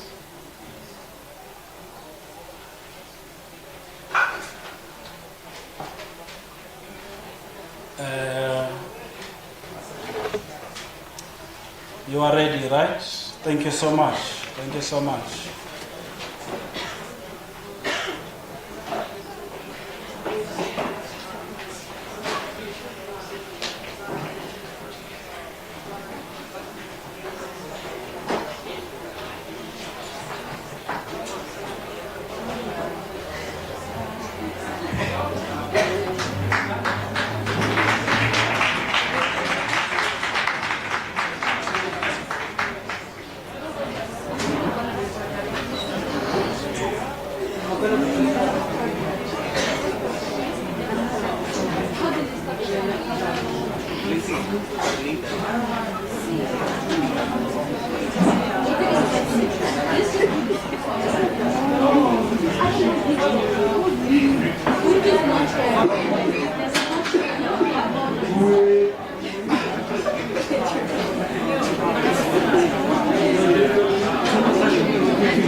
We're just gonna play the school song, Clapham High School song. 1, 2, 3. Scholarship is the first thing that we aim at, and leadership as well. Sponsorship is equally important to us as Clapham boys and girls. In God we put our faith and trust in the honest love.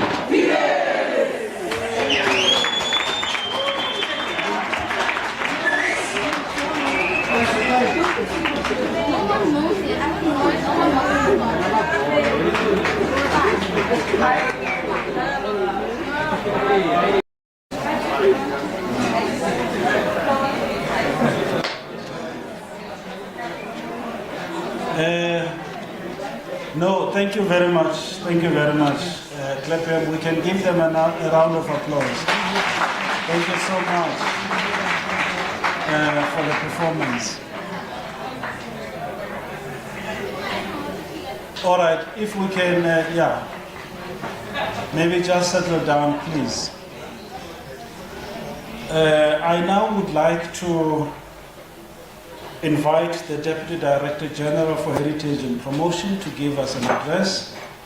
Mr. Ndima does not need any introduction in the heritage sector.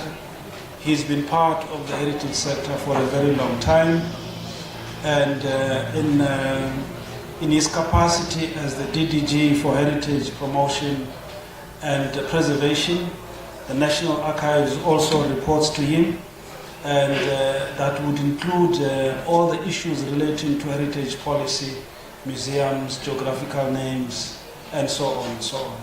So, Mr. Ndima, the platform is yours. Thank you so much.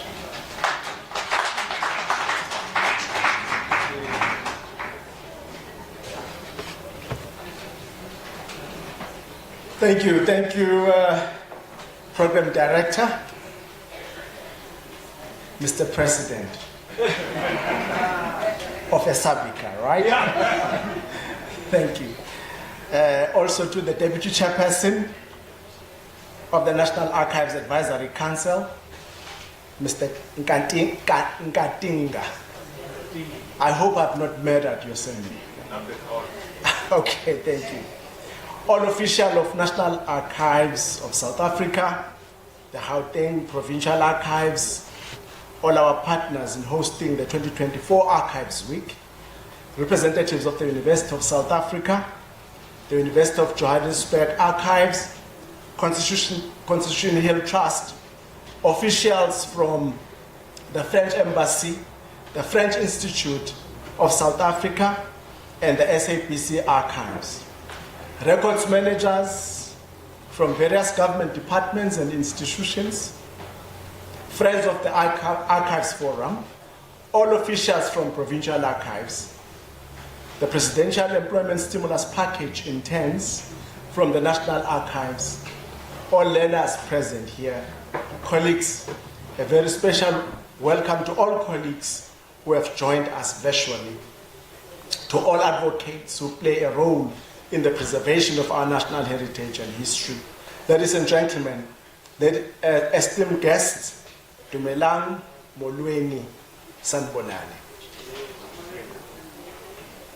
It is with great honor and pride that we gather here today for the 2024 Annual National Archives Awareness Week, hosted by the National Archives and Records Service of South Africa in collaboration with our esteemed partners, the Gauteng Provincial Archives, the University of South Africa, the University of Johannesburg Archives, and the Constitution Hill. Together we embark on a journey to explore the profound significance of our past, the resilience of our democracy, and the crucial role of record keeping in shaping the archives of the future. As we reflect on the theme with the title, 30 Years of Democracy and the State of Record Keeping in State Institutions, Archives of the Future, we are compelled to acknowledge the monumental strides we have taken as a nation since the dawn of our democracy. 3 decades have passed since the shackles of oppression were broken and the promise of freedom and equality was embraced by all South Africans. In this journey towards liberation, our archives stand as silent witnesses, chronicling the triumphs and tribulations of our collective history. We gathered here to reflect on our journey, celebrate our achievements, and chart the course for the future of archival practices in South Africa. However, as we celebrate the progress we have made, we must also confront the challenges that lie ahead. The state of record keeping in our institution is not merely a matter of bureaucratic efficiency. It is a testament to our commitment to transparency, accountability, and historical accuracy. In an era marked by rapid technological advancements and evolving archival practices, we are called upon to adapt and innovate. As you could see, Dr. Modiba was talking to us, as well as one of our colleagues, ensuring that our archives remain relevant and accessible to future generations. The archives of the future must be more than repositories of documents and artifacts. They must serve as dynamic platforms for dialogue, reconciliation, and social change. They must amplify the voices of the marginalized and disenfranchised, shedding light on the hidden narratives of our past.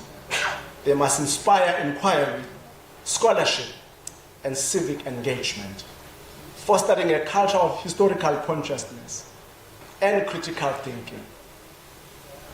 To achieve this vision, we must collaborate across disciplines and sectors, harnessing the collective expertise of archivists, not archivers,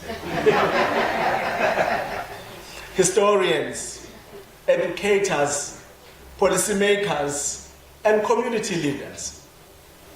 We must invest in digital infrastructure and capacity building initiatives, equipping our archives with the tools and resources needed to preserve, protect, and promote our cultural heritage. But above all, we must remain steadfast and undeterred in our commitment to truth and justice. We cannot rewrite the pages of history, nor can we erase the scars of our past. But through carefully curating our archives, we can strive to build a future rooted in reconciliation and mutual understanding. Program Director, who is also my president, as we convene during the pivotal moment, just weeks away from the upcoming South African elections, the importance of preserving our collective memory and historical records resonates more deeply than ever. Elections serve as a cornerstone of democracy, embodying the voices and aspirations of the people. It is within our archives that the narratives of these electoral processes should be safeguarded to ensure transparency, accountability, and the preservation of democratic principles for generations to come. Let us commit ourselves to the diligent preservation of election records, ensuring that the integrity of our democratic process remains unassailable. Also, this year, I wish to recognize and commemorate the centenary of Robert Mangaliso Sobukwe, a towering figure in South African politics whose indomitable spirit and unwavering commitment to justice continue to inspire us today. Sobukwe's role in the struggle against apartheid exemplifies the power of archival materials in illuminating the complexities of our past and shaping our understanding of the present. As we honor his legacy, let us reaffirm our dedication to preserving his archival records and of all those who have contributed to the rich tapestry of South African history, ensuring that their stories are never forgotten and their sacrifices never in vain. Colleagues,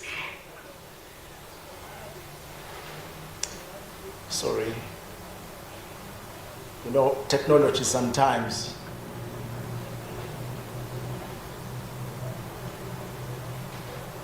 oh yes, I'm here now. Also, I've just spoken about Robert Sobukwe and the history and the tapestry of history, and I was saying now that colleagues be reminded that the National Party Parliament passed the National Party wanted to just to disrupt my speech. I've got it now back. Now let me go back to the National Party and what it did, because that's part of the historical record, right? Now I wanted to come to this point that we must be reminded that the National Party Parliament passed the General Law Amendment Act. This is very important. Which introduced a clause allowing for political dissidents to be indefinitely detained. This act allowed Sobukwe's sentence to be renewed for an additional 6 years, which is spent on Robben Island. It's very much important piece of history. Later on, the clause colloquially became known as the Sobukwe Clause, as no other individual was sentenced under this provision. So let me emphasize this and say, as we soldier on, let us make sure that the archives on Sobukwe and other political stalwarts are properly preserved. Program Director, the National Archives of South Africa should never lose focus. You should constantly be reminded that you are the custodians and shepherds of our documentary heritage. Archives play a fundamental role in the constant production of knowledge and content, the writing and publication of books, the curation of exhibitions, the production of films and documentaries, and so forth, thus serving as invaluable repositories of historical records, primary sources, and rich narratives. Researchers, authors, curators unearth untold stories and provide depth and authenticity to their creative works. In the realm of literature, archives provide writers with access to a world of documents, letters, diaries, photographs, and other historical artifacts that enrich their storytelling. Whether crafting historical fiction, biography, or scholarly works, authors predominantly rely on archives to corroborate facts capture the nuances of past eras and breathe life into their characters and settings.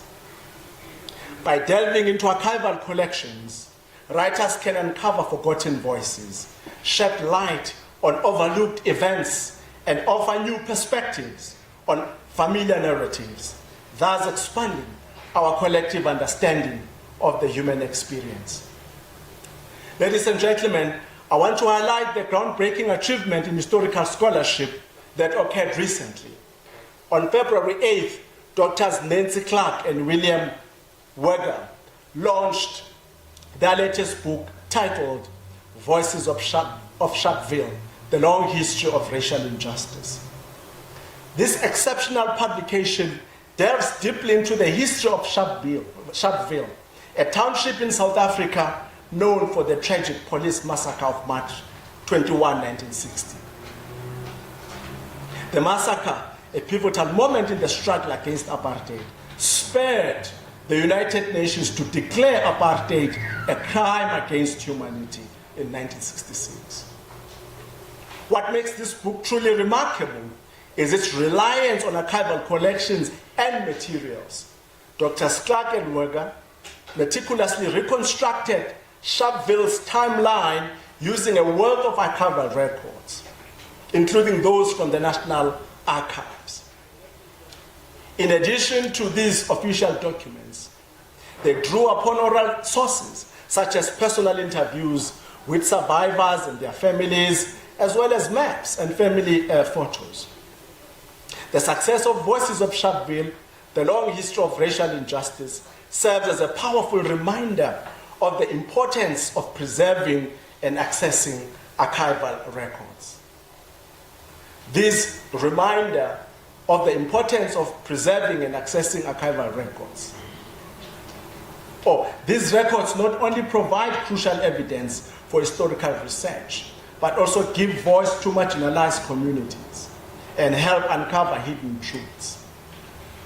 As we celebrate this achievement, let us also reflect on the broader implications.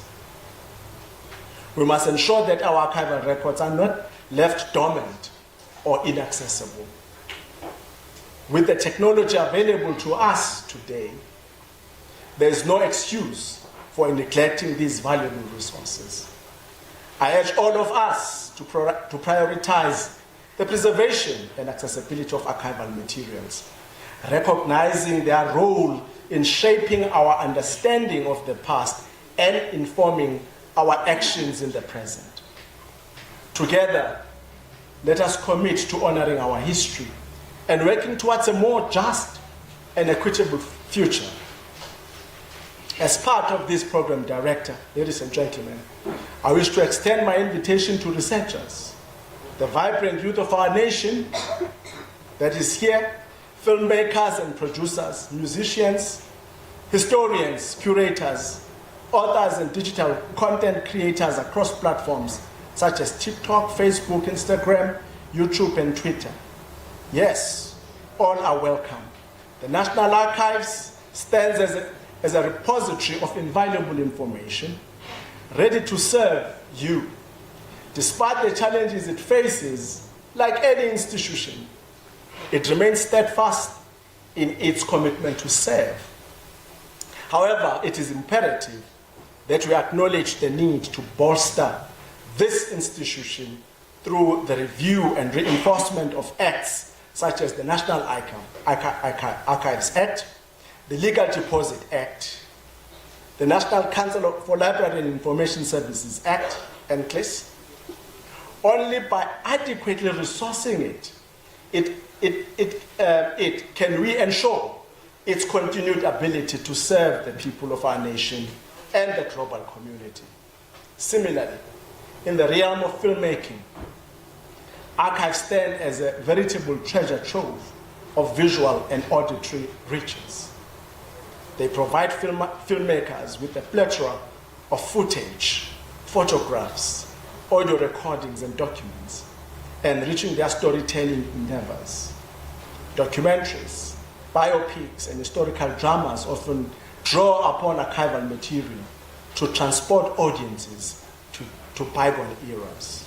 imbuing narratives with authenticity and immediacy. Through adept editing and juxtaposition, filmmakers can craft compelling stories that resonate with viewers, fostering a deeper understanding of history and its contemporary relevance. Furthermore, archives are vital for preserving cultural heritage and nurturing creative ingenuity. By safeguarding historical records and artifacts, they furnish future generations with a world of inspiration. Writers, filmmakers, scholars, and artists find in archives a wellspring of material, igniting new interpretations, insights, and artistic ventures. As custodians of our collective memory, archives ensure that the tales of yesteryears remain accessible and vibrant, serving as perennial sources of inspiration and enlightenment for generations to come. Colleagues, as a standard, the annual Archives Awareness Week program always includes segments where learners participate at various levels. The National Archives always make sure that they actively participate in the hoisting of the flag, the recitation of the preamble of the Constitution. Sometimes they are allowed to perform musical, poetical items and so forth, as you could have seen here. Colleagues, this is our attempt to make sure that the youth of our country, of whom the future of this beautiful land lies, are not left behind. Their involvement and participation are in line with and integral to the fostering of a deeper appreciation and understanding of our nation's history and cultural heritage. Colleagues, we use this opportunity and many others to cultivate a sense of civic responsibility, critical thinking, a deeper appreciation for history, heritage. It's doing it again.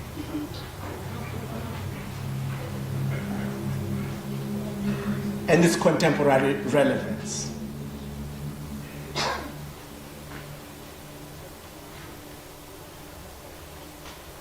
Okay. I'm about to finish. So I was talking about a deeper appreciation for history, heritage, and archival practices, and lifelong learning.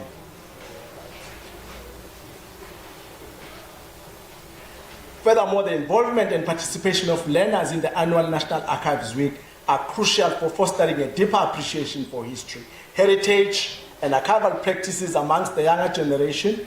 By actively engaging learners in the program, we empower them to become stewards of our nation's collective memory and inspire them to explore the wealth of knowledge preserved within our archives. Honored guests, I'm also aware that as part of the program, the Constitution Hill will be hosting a 2-hour seminar on the role of using archives to preserve memory.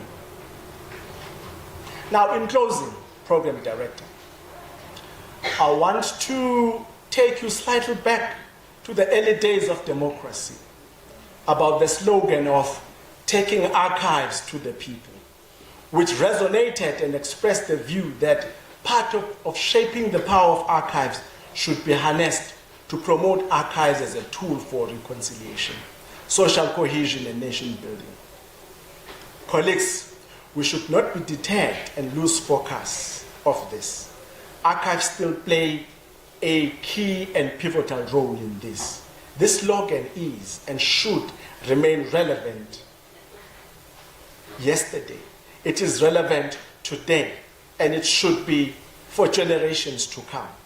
This slogan should not end up being a mere slogan, but it should be practical, where archives are taken to our people, where archives are taken to schools in the far-flung and most rural areas of our country.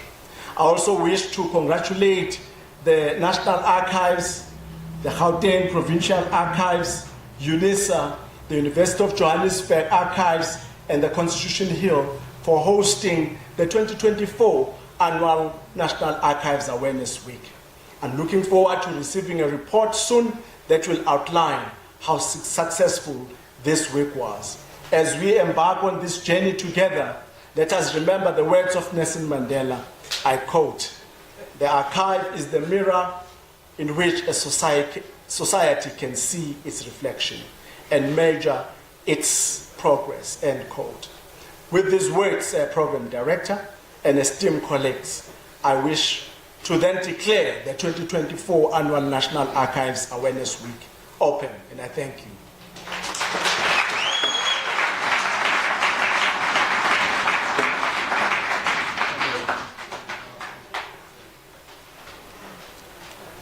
Okay, so thank you very much, colleagues. Can we give him a round of applause, please?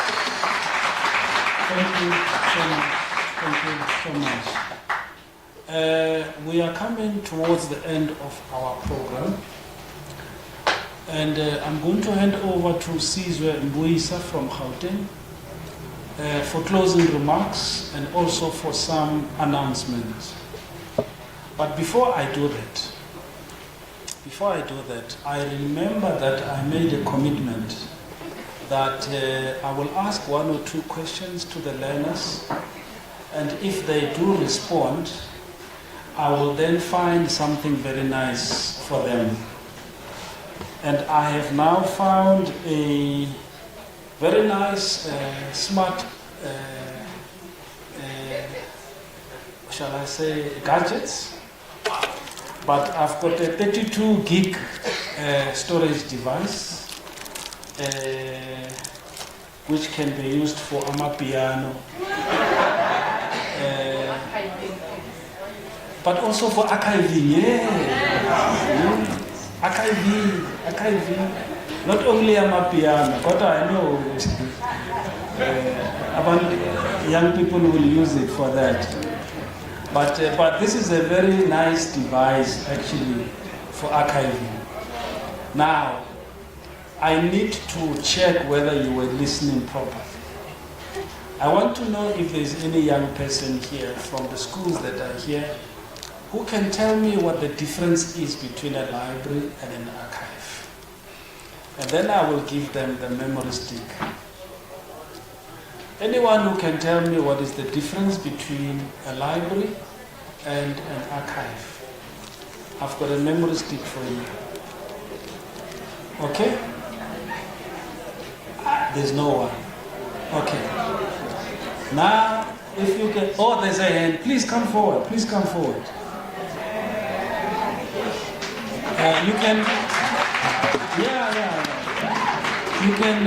please, don't you have a mic there? Tell them. I'm going to try a bit of what I got from this program. So a library is used to keep and store information and record stories, whereas archiving is used to research and restore and what? Achieve or archive stories. Yes. Used to archive stories of the past and history. So it's mostly politically invested more than a library.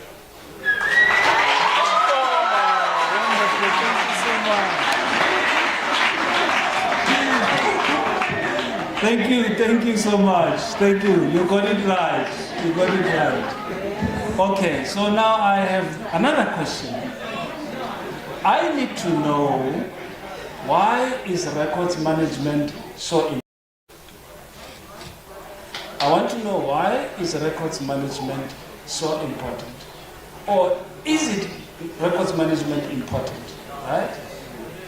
So if there's anyone, and you can talk about records management at a personal level, you can talk about records management at an institutional level, but why is records management? Please come forward.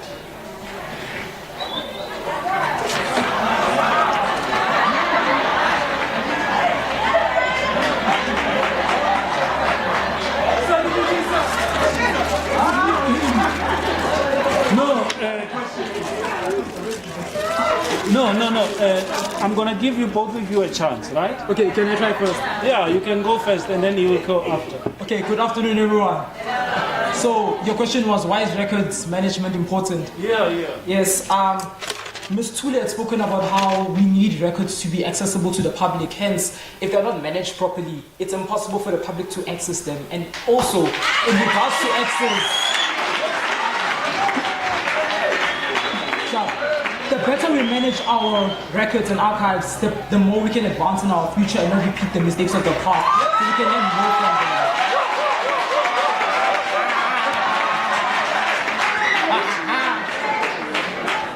I know. No, you've got it. Please go ahead. Afternoon, everyone. So I'm gonna answer the question like in a business sense. So like yes, yeah. So can you repeat the question one more time, please? No, I have the answer. But You have the answer? Yes. No, so my question was, why is record management so important? Okay. Yeah. So the reason why it's important is so like let's put it in a business sense. So we need to like manage all the records in order to mitigate or no to rather stop. Yeah, to mitigate problems, risks or lawsuits that can be affected. Thank you.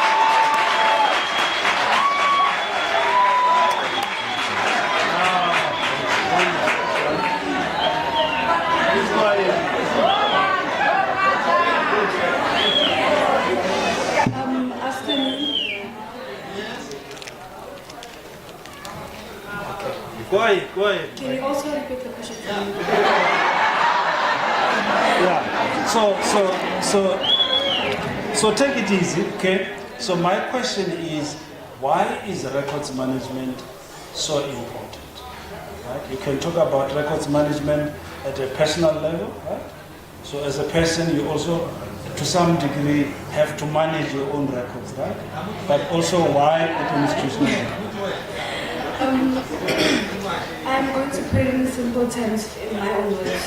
I think what you said, it's for the old information that was kept for people. For example, maybe they want to get back their land. It's a short answer, sorry. Oh, wonderful!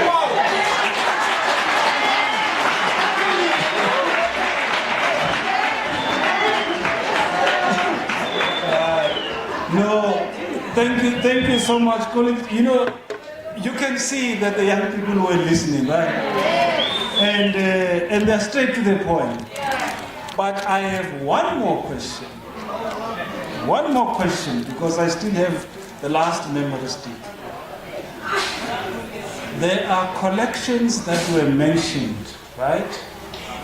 When one of the presenters was presenting, she mentioned a number of collections that are available through the archives platform, right? I'm not gonna, there's a number of collections. So if you can maybe just mention one of those collections that is available through the archives platform that you can access, right? And I think she did mention that those collections were digitized and they are now available online. Can you tell me which collections are those? Yeah, please come forward. No, we are doing very well. We've got future archivists here and records managers. Yes. Okay, so if you can, all right, but I only had one memory stick, right? But I will, no, you can come, I'm sure I will find the others, right? Can somebody from the archives please help me with more memory sticks, please? All right, so let's go ahead. So, yeah, you know the question, right? Yeah, hello. I'm not sure, but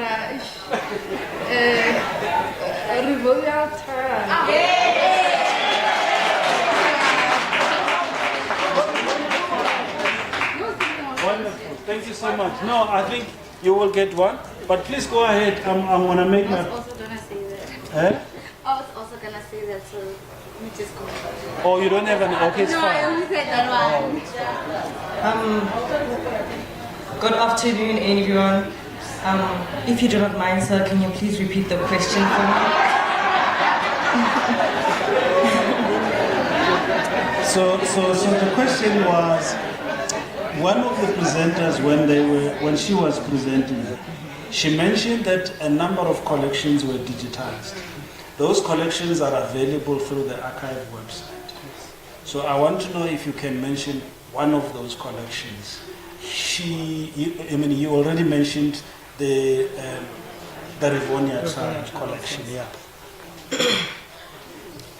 So I picked up two from what they have mentioned.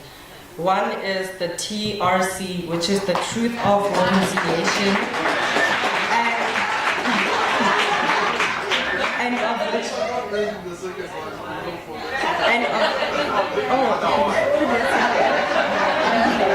Thank you so much.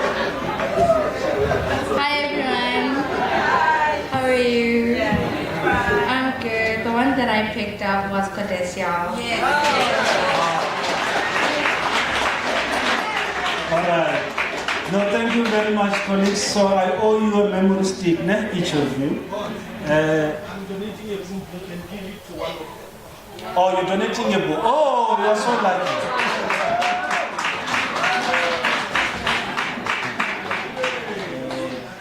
It's only one copy.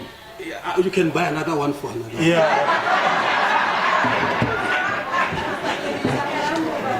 So Prof is donating a book to one of the learners. Maybe, yeah, you can please come forward. We need the two of it. Yeah.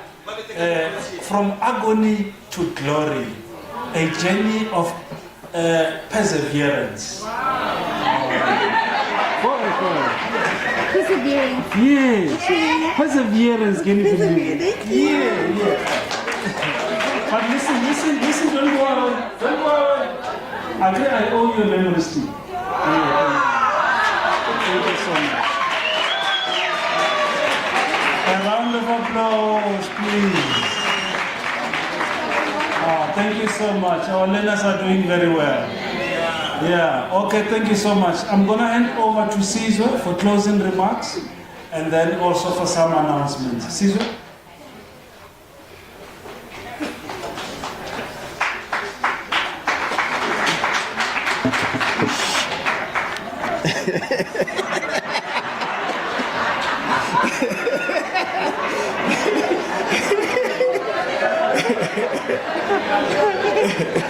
Do you need to remove? No, it's fine.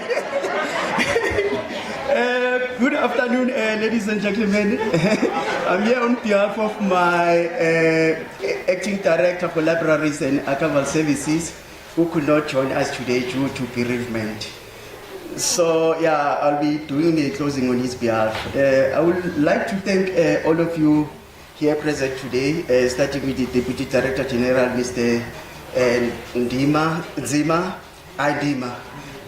sorry for that, and also recognize the National Archives Advisory Council members, Chief Director Mr. Kekane, our guest speakers, and learners, and all attendees, including those who are online with us today. As we are closing this Archives event, I want to emphasize that the National Archives Week and the International Archives Day are one of the biggest public awareness programs on the International Council of Archives calendar, which are celebrated worldwide. So these are the chief programs where archival institutions are given a chance to market their services and to interact directly with the public. These programs actually contribute to social cohesion and serve to bridge the gap between the archival institutions and the public, as archives are often seen as the exclusive preserve of the few, notably academics. So most of our community members don't know about archives or have been to archival repositories, so it is our duty as archivists to educate them about our archival and record management services on how they impact their daily lives, either through government decisions making, court processes, or genealogical research, etc. So these records and archival holdings enable Kenzani to enforce his or her human rights and ensure that she is treated fairly and just, and furthermore given reasons for unjust administrative decisions as prescribed by our constitution and various statutes enacted thereafter. So I want us to view these archival holdings not as just static documents or antique objects, but as documents and objects that can move and speak volumes where memory fades. So we therefore need to ensure that proper management and care of these records, and most importantly, make sure that they are accessible by embracing digital technologies as per Dr. Modiba and Ms. Tulili Makwana's presentations. So in closing, let me take this opportunity once again to thank all of you who availed yourself today to celebrate this event, and quickly point out that there are week-long programs planned as follows for those who will be able to join us. Tomorrow we are in Nkangala, in Sokhulumi in Nkangala, and there are to promulgate. So we are continuing with the festivities, and then on 8 May we'll be at Moses Molelekwa Art Center in Tembisa, and then on the 9th we'll be in Foshville, at Foshville in Carltonville. Then in the afternoon we'll be going to Constitutional Hill, where we'll also be having festivities with regard to the National Archives Week. And then we're closing on the 10th of May at UJ, where we'll be having a seminar at the Auckland Park campus. So those of you who will be able to join us, please join us so that we can actually celebrate these festivities. And then there is an announcement that lunch is served inside the Archives building, where we had our breakfast in the morning. So with that said, I would like to thank all of you, and may you travel safely as you go back to your respective homes. Thank you.